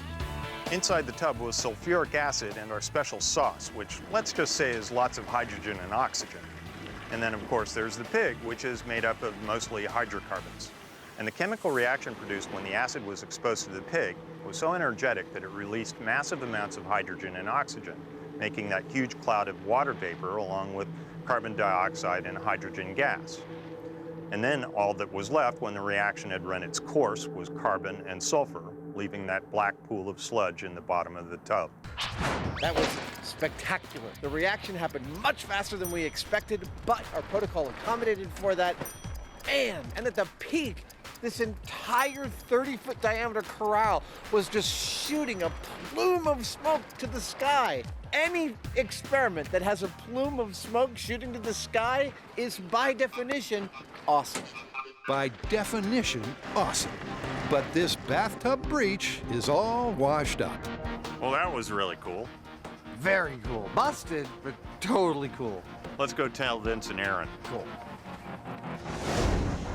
All right, guys, the results are in, and I'm sorry to say, even though our special acid with the fiberglass tub was an improvement, it still failed to replicate what we see in the clip. Oh, man. And because it didn't work with HF, this myth is totally and doubly busted. Yep, it's busted. Wait, so Jesse won, Walt nil? Sure. Yeah. Should have used the cheese.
Sophia Bush is Princess Leia. We want to know if you could make that swing using a grappling hook. It's about a log crushing an armored vehicle. Beautiful. Perfect. Luke is going into the Tonton. And I thought they smelled bad on the outside. It's the MythBusters Star Wars Special. Who are the MythBusters? Adam Savage. I am your father. And Jamie Heineman. I kind of like it in here. It's private. Between them, more than 30 years of special effects experience. Together with Carrie Byron. Help me, Obi-Wan Kenobi. Tori Belleci. Never. And Grant Imahara. We can rule the universe together. They don't just tell the myths, they put them to the test.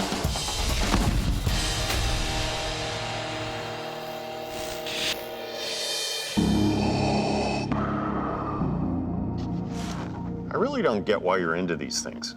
Into what things? Costumes. I appreciate you trying to understand, but have you even seen Star Wars? Probably. Should we just get started? Sure. Okay. In Star Wars, Luke Skywalker and Princess Leia are trying to escape the Death Star. They're running from stormtroopers, and they get behind a closed door only to find their path blocked by a chasm they cannot cross. Quick, we've got to get across. Luke pulls a grappling hook from his belt, swings it across some piece of Death Star hardware, grabs Leia in his arm, and swings to safety. So, we want to know if you could make that swing using a cable and a grappling hook while holding on to your sister, who you have the hots for.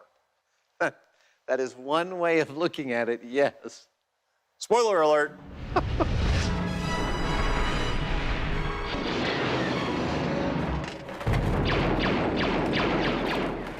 So with a battalion of stormtroopers in hot pursuit, can Luke's unlikely leap really be done?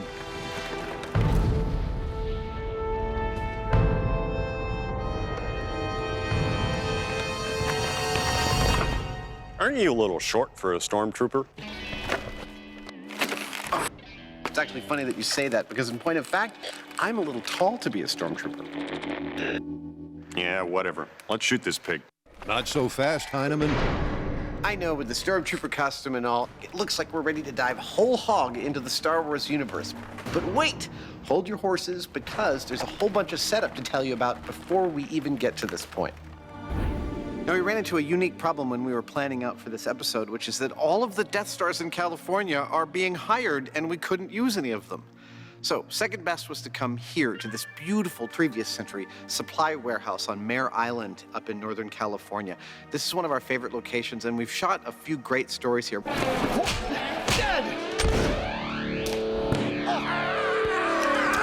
It's kind of like Death Star 1860, don't you think? It's beautiful. And when it comes to the spectacular special guest starring grand finale, it has the height required for the stomach-churning leap for freedom. They're coming. We gotta get out of here. But first, what's the experimental plan of action?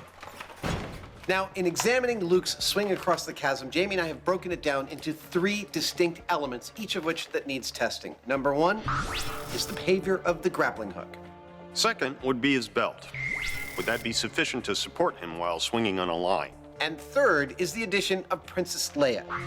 Luke doesn't swing alone across the chasm, he's got a passenger.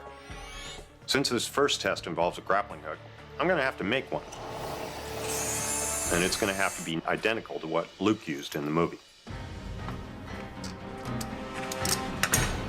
And there we go. Sweet. And with accurate grappling hook in hand, that is gorgeous, dude. That looks exactly like the movie. It's test 1. Can you hit the target and wrap and hook as easily as Luke? What are we throwing it over? We got a nice target right from the Death Star for you, right up there. Wow, that's quite a ways away. That thing is about 30, 35 feet away, and I gotta tell you, that's quite a shot to do in one go. Can I use the force, or do you want me to do this manually? Whatever works for you. Okay. I have no idea where this is going to go. Oh! Catch it? Thanks. Clearly, it's not as simple as the young Skywalker would have us believe. Oh! The height was about sufficient. From the same distance and angle as in the movie, Oh! All right, so now it's up there. Jamie's struggling to get close. Oh! Hitting everywhere but the mats. It's clear he needs a whole Yoda practice. So close. Now, Luke is clearly the quintessential action hero and only needing one chance, one try to get the grappling hook over the correct target. Not quite. In reality, at this point, if Jamie was Luke, Luke and Leia would be clapped in iron somewhere in a trash disposal, somewhere in the depths of the Death Star, and the movie's over. But it can't end there. He's got to eventually get it. Okay, man, this one's for the princess. Yes! Oh! He finally made the throw.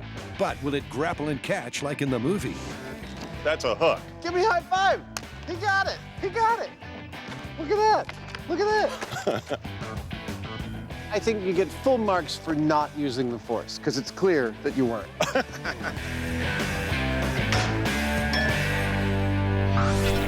Plausible, but unlikely. Let's face it, Jamie had all the time in the world and as many tries as he wanted, and he didn't have anyone shooting at him.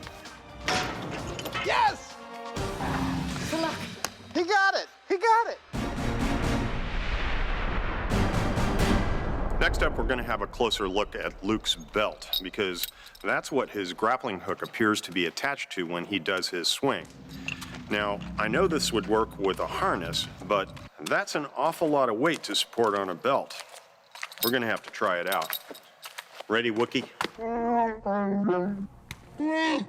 So, can a waist belt really support you and your twin without serious injury? Yeah, a little bit more this way. To find out, Adam and the walking carpet go to work matching the exact layout from the silver screen scene. But when he gets a look at the 30-foot wide chasm, our stand-in Skywalker's worried. So you want me to swing from here to there just using that? I don't think so. This is more like it. Baby steps first. Jamie's concerned supporting the weight at his waist will lead to serious injury. So, with crash pads and a shorter swing distance closer to the ground, he can be lowered immediately if there's any danger. Normally, if you knew that you were going to take a fall or swing on a rope, you'd wear a harness that went between the legs. Want to hop up? Okay. If I jumped off of a height on a rope on this thing, I'd be worried about breaking some ribs. Let's take it up. I guess we're going to have to try it to find out. Jamie is clearly uncomfortable with the belt bruising his ribs. Princess delivery, here you go. And with the added weight of a twin, will he even make it? So should just turn around, I think. Oh, God. Remember, stormtroopers are shooting at you. Pew, pew, pew. You ready, girl? Oh. Oh. How you doing, sport? I'm all right, but man, that hurts. Over the short distance, it was agony. Over the full 30 feet, it would be excruciating. Oh. But it can be done. So, when it comes to the belt, I have to admit, it might be a plausible way to survive a 30-foot chasm swing. But it ain't a safe way, i.e. injury-free way, especially when one is holding on to precious cargo like a princess. With two marginally plausible calls, this myth is barely hanging on. We're gonna need a different solution for the real swing. Can part 3, the full swing with a real twin, rescue the result from the Darth Maul of defeat? To find out, it's safety first. For this third and final test, I'm going to be swinging from 30 feet away over there to here. Of course, this time around, I'm going to be wearing a proper safety harness, which hopefully won't hurt me. And we put safety mats down in case something goes horribly wrong. Hopefully not. Now that is a harness. The belt, already proven to work in a pinch, literally, has been put aside in favor of a harness that will allow not-so-Jedi Jamie to complete the final test pain-free. Howdy, sir. All Adam and Jamie are missing is a real-life Leia look-alike. Dear Adam and Jamie, one of the things I love the most in the world is MythBusters. It would be my dream come true if I could help you guys bust a Star Wars myth. Love, Sophia. What was that? That was our awkward transition to introduce our actress, Sophia Bush. Q, star of NBC's Chicago PD and massive MythBusters fan, Sophia Bush. Hello, gentlemen. Jamie, can I be your Princess Leia? Oh, shucks. Now, Jamie, I do want to point out that Sophia came to play, dressed the part and everything. Don't you think you might want to put on something a little more appropriate? Fine.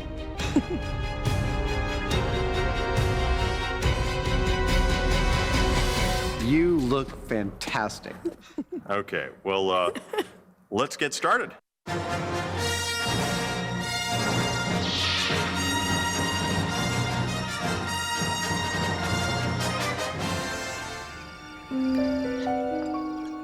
In a redwood forest not so far, far away, it's Carrie, Grant, and Tori's turn to get their nerd on. Okay, guys, so this is the Star Wars special, and we're in a forest. Guess where we are? So clearly we're on indoor, so we must be doing Ewok myths. That's exactly right. We're doing the scene from Return of the Jedi, where the Ewoks attack the all-terrain scout transport and smash it with 2 giant logs. We're basically going to see how much damage we can do to an armored vehicle using nothing but giant swinging logs. Essentially, this is a physics myth about forces. Not the Force? No, Grant. Use the science, Grant. Yep. R2, roll the clip. It's a fictional battle scene from a fictional universe, but the hypothesis still stands. Could a primitive log swing weapon really take out a reinforced armored vehicle? Should we be in character? No.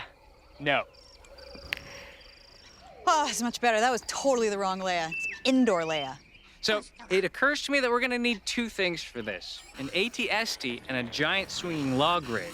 The builds for this experiment are going to be insane. That log crushing rig looks gigantic.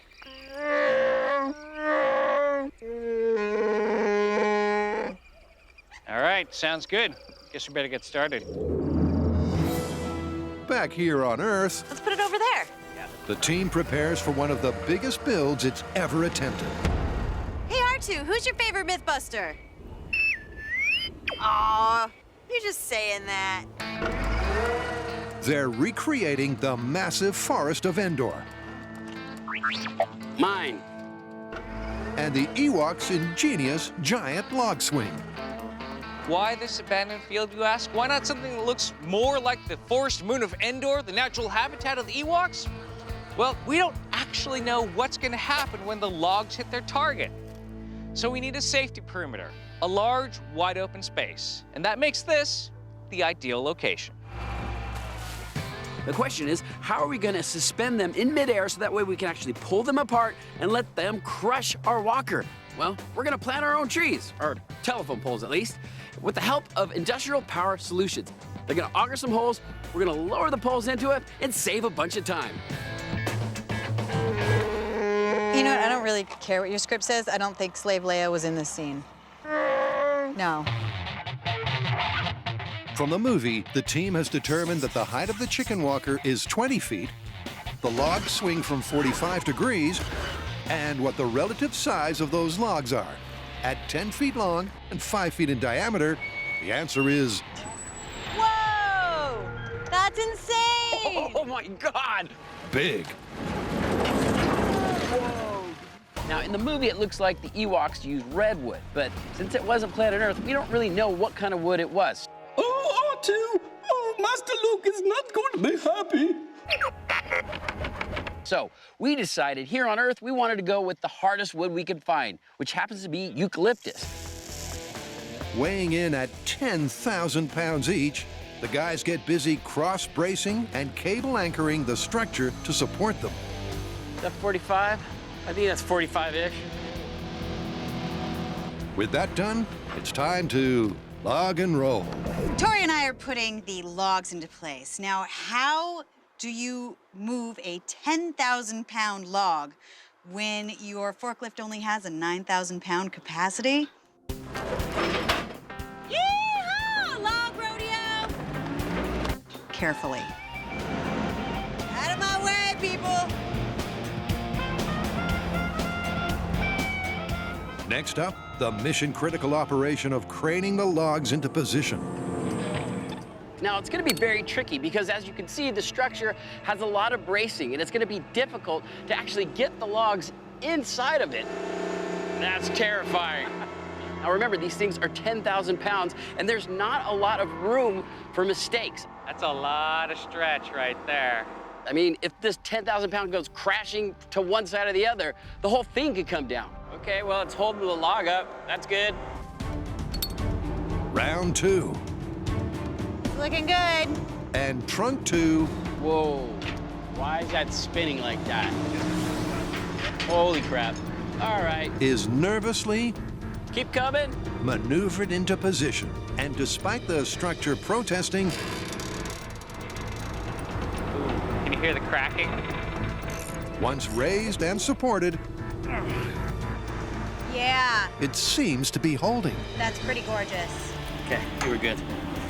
As far as stressful work days go, this is reasonably stressful. And with the relief comes the anticipation. I'm getting excited! This is so cool! Now, the question is, will the rig actually rock? To find out, they're starting out with a test swing on a test vehicle. Now, this is just our proof of concept right here. This is not remotely worthy of a light armored vehicle that the Empire might put out into the Ewok forest. Oh, watch my paint job.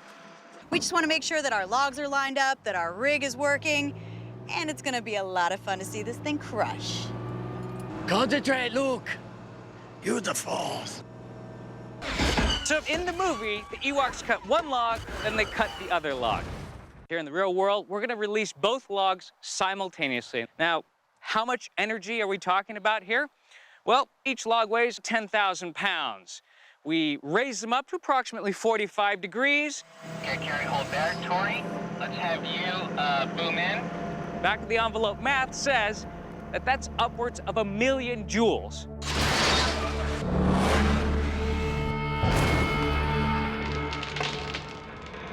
You know, the structure is making a lot of noise right now. This is looking crazy.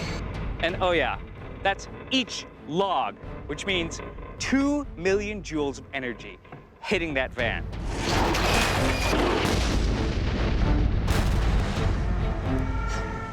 I don't know if we're gonna be able to get it to 45 degrees. I don't think it's gonna hold. Yeah, I agree. This is not looking that good. With neither log close to 45 degrees and the rig in real danger of collapse, It's starting to crack. the team decides to cut their losses and let loose. I say we call it right here. Okay, I'm getting out of here. In 3, 2, 1.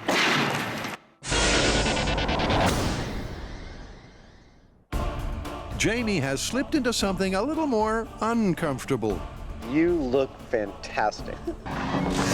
To find out if the Star Wars swing is possible. With the rib-breaking belt benched, in favor of a safety-first harness, can he hang on to Sophia while crossing the chasm? To check the rig, Jamie first flies solo. 3, 2, 1.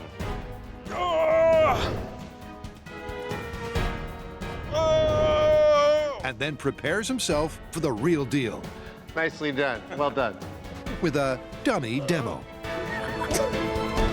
Sophia, this is what it's gonna sort of be like when you're up here with me. So Here we go.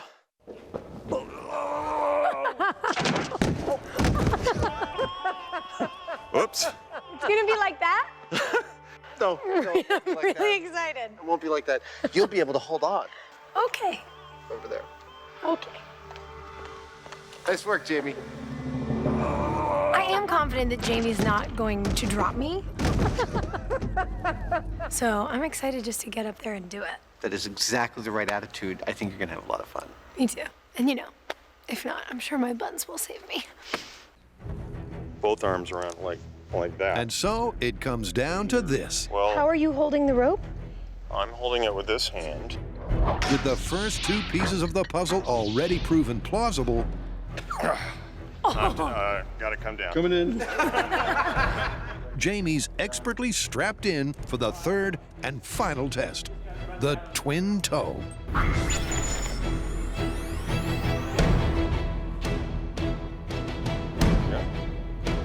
Stormtroopers ready.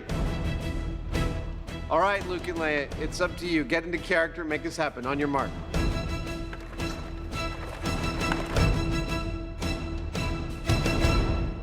They're coming. We gotta get out of here.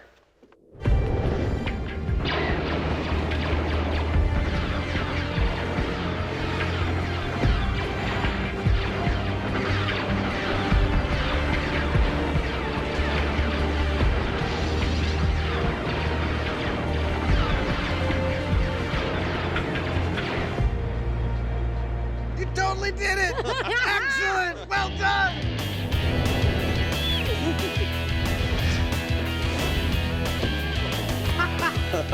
Fight the Empire!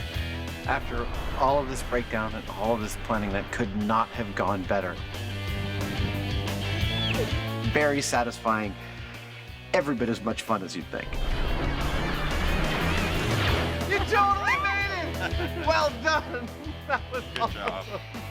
So fun. Can we do it again? Fight me, Empire!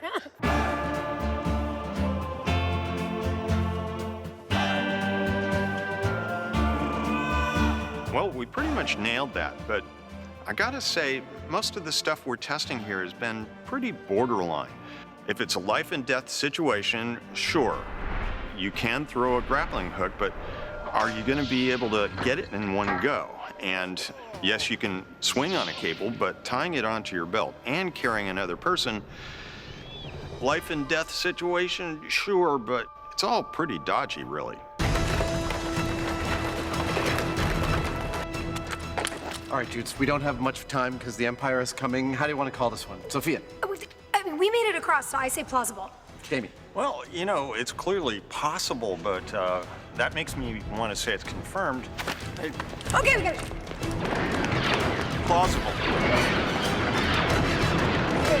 Stop that rebel! Faster!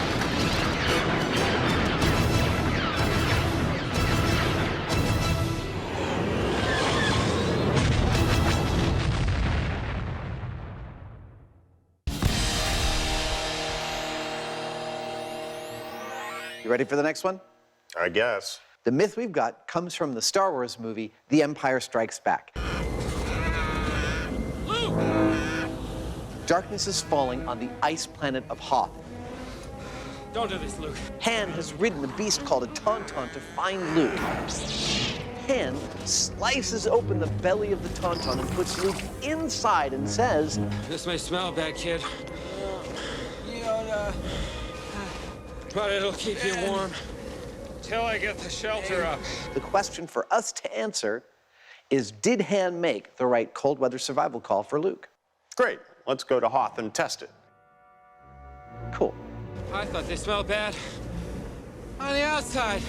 Jamie's got a point. To bring the myth back to Earth, Adam and Jamie will eventually replicate Hoth's inhospitable environment and find a way to safely test human hypothermia while neck-deep in internal organs. Here comes the spleen. But the first task is to make a Tonton to house those guts. Embarking on a build like a 8-foot-tall Tonton in 2 days with one hand is kind of like a circus performer putting his head in the lion's mouth. He's pretty sure it's gonna go okay. From using the grid system to transfer the image of the Tonton to this block of foam, I couldn't even lift by myself. The first cut, contrary to popular belief, is not the deepest. To the fact that just cutting out the basic shape of the Tonton in that block of foam took 2 hours and left me sweaty and spent and exhausted. Oh, get a big piece of foam, I said. I'll carve a Tonton out of it, I said. Luckily, Jamie gave me advice about when he used to slice whale blubber off the minke whales in the 1870s. There we go. Once I finally got my foam tool out and started cutting the contours of the Tonton, the shape came into being much faster than I expected. Oh, right, you've been wondering why I'm wearing a splint. It's because I was moving a piece of safety equipment and it fell on my hand and crushed the top of my second metacarpal. Ow! And ironic. All right. My Tonton is totally complete in terms of being sculpted, but he needs an outer layer of skin and fur, and that's where this comes in. Time to fur you up, dude. I am making literally the stuffed animal I dreamed about when I was 12 years old. You're a good boy. Monsters are such interesting people. There we go. He's no longer armless. Meanwhile, Jamie's ensuring he's not gutless either. Tauntauns are made up of all sorts of stuff, but we're interested in the gut cavity because that's where Luke is going to be spending the night. So I've got to make a whole bunch of disgusting organs and viscera. Yeah, baby. And that will conduct heat the same way it would on the planet Hoth.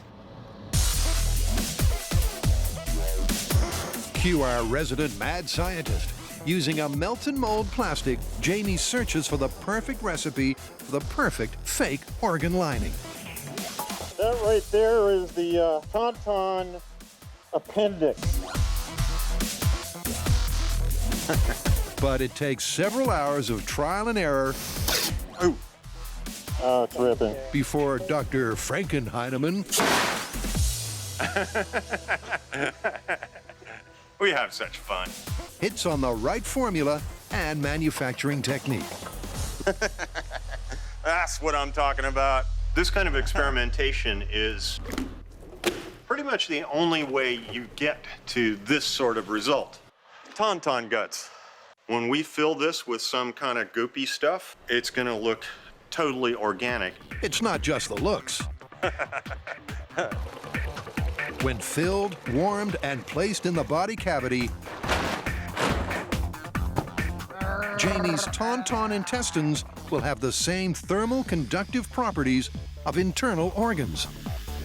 I have to admit that when I was 13, when I fantasized about being inside the Star Wars universe, I have to tell you, it never occurred to me that I would be operating on a Tonton.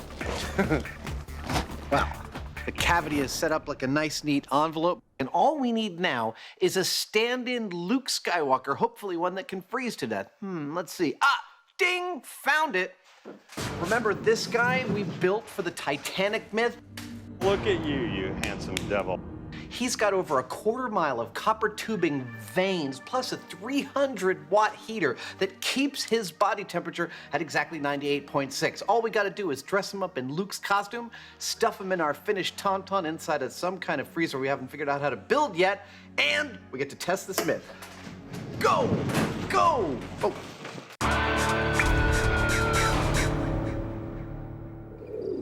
Now, I remember the first time I saw Star Wars as a little kid, and the moment I saw that movie, my whole life was changed. I was 7 years old when Star Wars came out in 1977. I waited in line outside the Mann's Chinese Theater in Hollywood with my mom. And I even grew up to work on the Star Wars series as an adult at Industrial Light and Magic in the model shop, along with Adam and Tori. I mean, it was like a dream come true. And now to be here on MythBusters, testing myths from the movie, it's like, blows my mind. This is my personal Han Solo costume, so yeah, you could say I'm a fan. The only thing could be better is having a real lightsaber.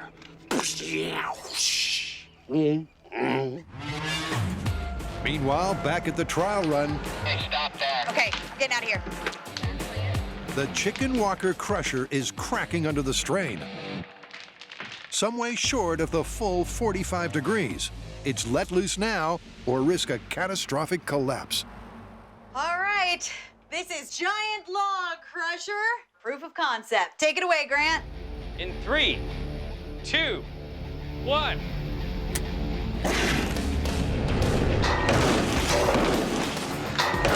Wow!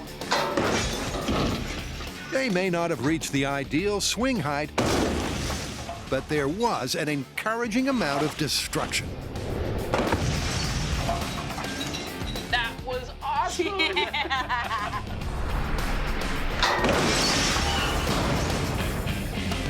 I would call that a success. The Ewok weapon seemed to work. However, I think if we put the armored vehicle up there, Ewoks are squishy when you run them over. we are not going to see the same type of damage. This thing feels indestructible. This big badass truck right here is our MythBusters answer to the light armored vehicle that scout through the Ewok forest. That's better. I'm really curious to see if the Ewoks can take this down. To find out, they need to seriously reconfigure the rig. And the first part of the solution is more steel for more strength. Now we are moving on to the armored vehicle. We're going to place that on the ground and lower the logs to the same level. That's going to do, it's going to give us more length on the cable, which in turn means we'll be able to lift those logs higher. And so when we release them, it's going to give us a lot more energy. Say goodbye to the armored truck. The lengthened cable should ensure they get to the requisite 45 degrees. But with structural stability far from certain, the guys retreat to safety. Okay, guys, go ahead and pull the logs up. And while the logs are winched into position, Grant will answer your burning question. Okay, so you're saying, now wait a minute. Your vehicle's not at the same height as the ATST. Well, just remember what this myth is about.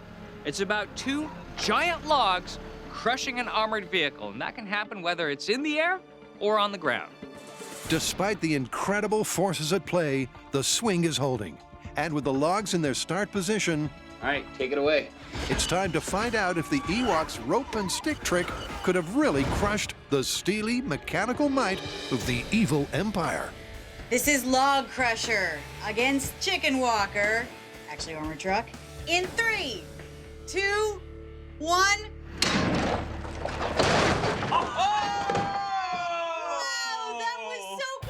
That was beautiful! Well, there's your answer. Ask. Star Wars. And answer. I really think we're making all those little Ewoks proud.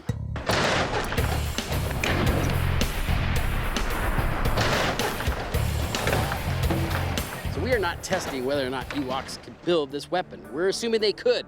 What we're testing is whether or not it's an effective weapon, and we have proven that it is.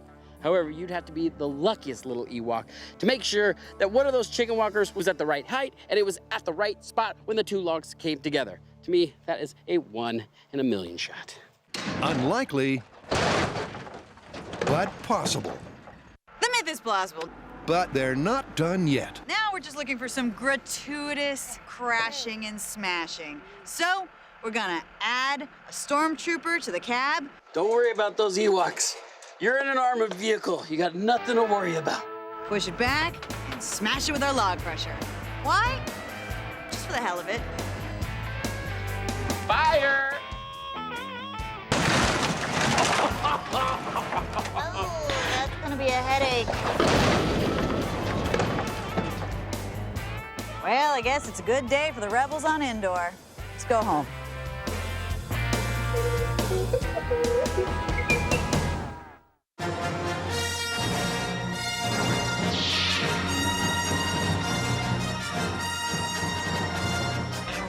Adam and Jamie are testing the Tonton sleeping bag.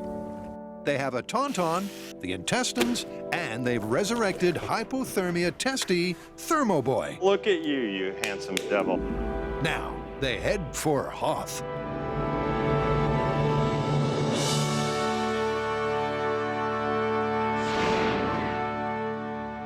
Welcome to the ice planet of Hoth. Okay, it's not Hoth, it's a refrigerator storage facility for food, but it's perfect for us to recreate the conditions on Hoth. This is low budget. All we need is a little set dressing. And temperatures way, way below freezing. And for that, they're building a dry ice box inside the already icy facility. He's a big beast. I'm standing on a 4-inch thick slab of insulating foam. On top of this, we're gonna place, like paving stones, bricks of dry ice. And then the Tonton goes on top of that. Now, in order to hold that cold in, we're going to box the Tonton in for the duration of the experiment. I think that worked out actually quite nicely. That box is gonna cover over him and hold that cold, and this foam floor will keep that cold from getting away. Great thing is about dry ice is if you feel a little overly warm in your winter suit, just put one of these inside, regulate your own temp. Woo! Okay, that was a joke. I was kidding. Ow. So clearly we're going to a lot of trouble to make it quite cold in our freezer. But what's our goal? What is the temperature on Hoth? No one in the movie states the actual temperature. So we looked it up on Wikipedia. And Wikipedia told us that the temperature on Hoth is between -30 and -60 degrees Celsius. But that figure comes from a role-playing game released 10 years after the Star Wars films. Seems a little arbitrary, but for our purposes, to remain canon with the Star Wars universe, as long as our freezer gets between -30 and -60, we're happy. And we'll be cold. That's the outside environment. Now for the inside of the insides. Looks like Tonton got blue to me. When dyed blue, sodium polyacrylate is a suitably gross filling. I've had mornings like this. Oh! For the Tonton intestines. Well, the pump's working great. I think this is our method for filling our guts. Brilliant. And disgusting. Ah. Oh, whoa. Man, whoa. you got it all over your feet. Once filled, looks like he needs a little more fiber. they'll be warmed in a bath to 99 degrees Fahrenheit. The body temperature of a recently dead Arctic animal. I'm just gonna zip tie this to this and then we'll massage the guts through the intestines as we go. Oh yeah. Oh yeah. Ooh. That's just fantastic. Can I make guts or what? Uh-oh, uh-oh, uh-oh. This thing keeps farting on me. Tonton polyps. It's all fun and guts. Perfect. Until someone perforates a bowel.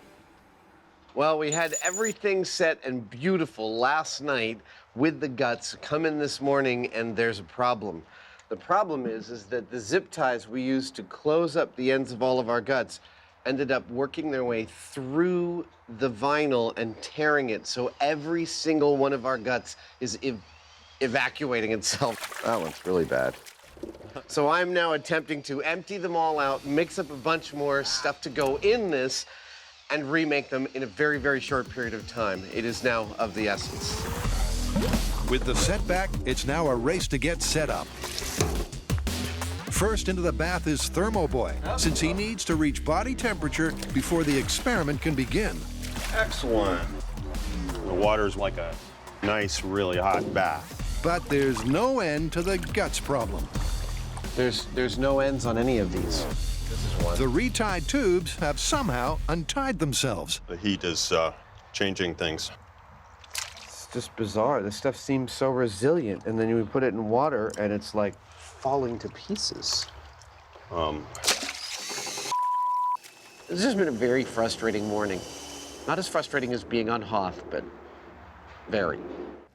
Undeterred, Jamie laboriously reties the organs while Adam plumbs in Thermo Boy's heart pump and heater. When this gets to 99, we're ready to start this test. And as they approach body temperature, things are looking up. This heart here is one of my favorite parts of this experiment. In addition to temperature sensors in his body, in the Tonton, and in the atmosphere over there, this heart will be pumping blood through him, and it's been calibrated to have the same metabolism as a human body. So if he can't keep up with the cold and starts to go sour, we'll see it right here on this temperature gauge. But as Thermo Boy gets into costume, this cursed experiment has more heartbreak in store. Turn the pump off. A copper tube artery has burst. He's bleeding. If he bleeds to death before he freezes to death, it's not a valid experiment. Do you want a blowtorch? Let's roll him. Dr. Heinemann goes to work. Can we get something to put between his teeth to bite down on? With no insurance to speak of, Nippers, please. Luke gets a fairly basic level of care. Knife. Anybody with a knife? Thermo Boy here was a champ on the Titanic episode, but I sort of was making it up as I went when I built him, and he's pretty ambitious. But we sprung a leak in his circulatory system, and that's all she wrote. Don't worry, Thermo Boy. We'll have you good as new in a minute, because we can't provide him with his metabolism. We can't monitor his temperature. We don't have a valid test unless his circulatory system is working. It's blood and no leaks. Well, our day of 2 steps forward and 1 step back has culminated in effectively what is a waste of a whole day. You know, it's funny. For some reason, anytime I do a job, things start to burn.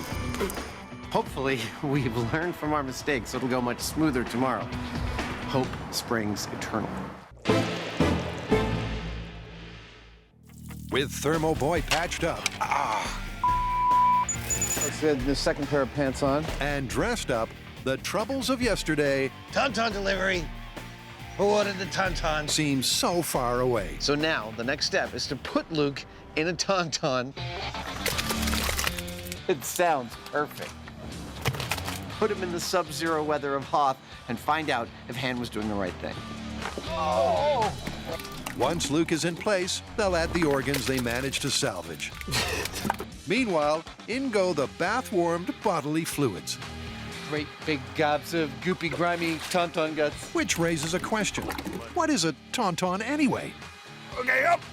Okay, so we've got this fictitious creature named a Tonton, and it comes from the fictitious planet Hoth, which we know is very cold. Luke is going into the Tonton.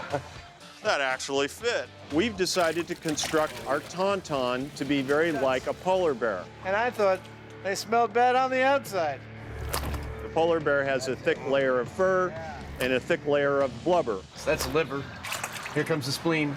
Our Tonton has a thick layer of fur, but in lieu of blubber, it has some foam rubber. I know what that is. To maintain that model, the Tauntaun's core temperature will start the test about the same as a polar bear's, 99 degrees Fahrenheit. Tonton Express. You're clear on your left? All right, you can lower him down. But it's far from easy. With the necessity to have the Tauntaun's core temperature be the right number and Luke's core temperature being the right number. All right, I'm gonna start Luke's heart. And the actual Hoth planet's surface being the right temperature, with the shelter built around it, probes inside of it, cameras, heart blood pumping from the outside. This is, without a doubt, the most complex and sensitive experimental rig we have ever implemented on this show. With the Tauntaun laying atop his bed of dry ice, All right. he's boxed in. Ladies and gentlemen, night has fallen on Hoth. The temperature plummets, and all is finally ready. So we have hit our lower temperature limit. Between the several hundred pounds of dry ice and the very cold ambient temperature here in the freezer, we are maintaining a steady negative 40 degrees Celsius. Now, it's true that is not the coldest possible temperature on Hoth, but it is smack in the middle of the butter zone, and we're happy with that. All right, sir, it's time. Off we go. The question is, how long does Luke have in here? Well, Han says this will keep you warm until I can get a shelter built. All right, time 0, Luke's core, 95. Now, average time it would take a climber under very adverse conditions to build a snow cave is between 2 and 3 hours. I've built a snow cave, you know.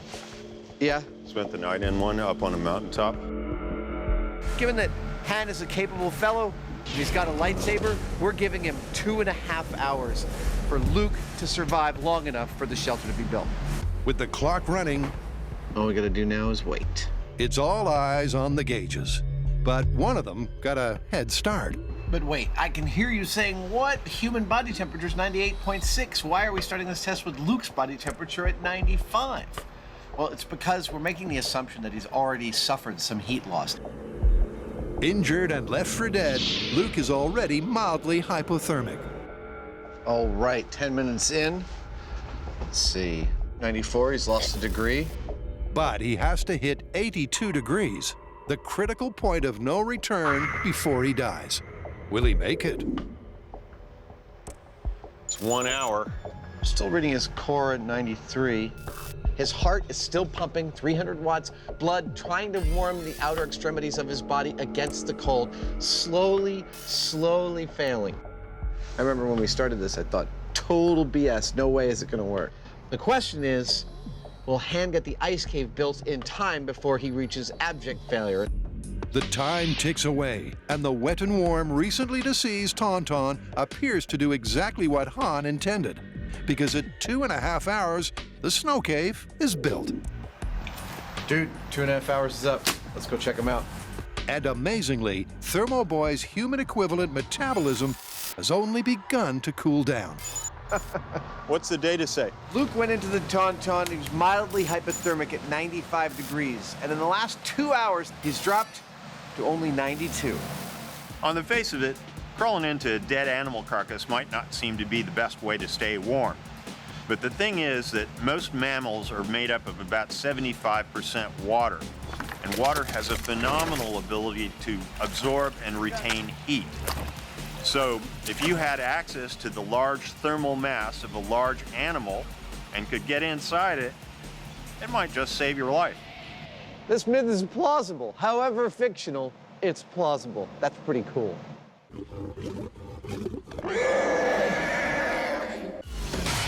And so the journey ends.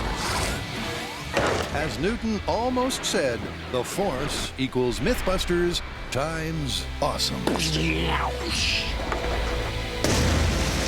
Tonton guts. The team pulled back the curtain, examined, explored, and experimented. They tested one of the greatest tall tales of all time. You look fantastic. And made it a reality. You totally made it! Fight me, Empire!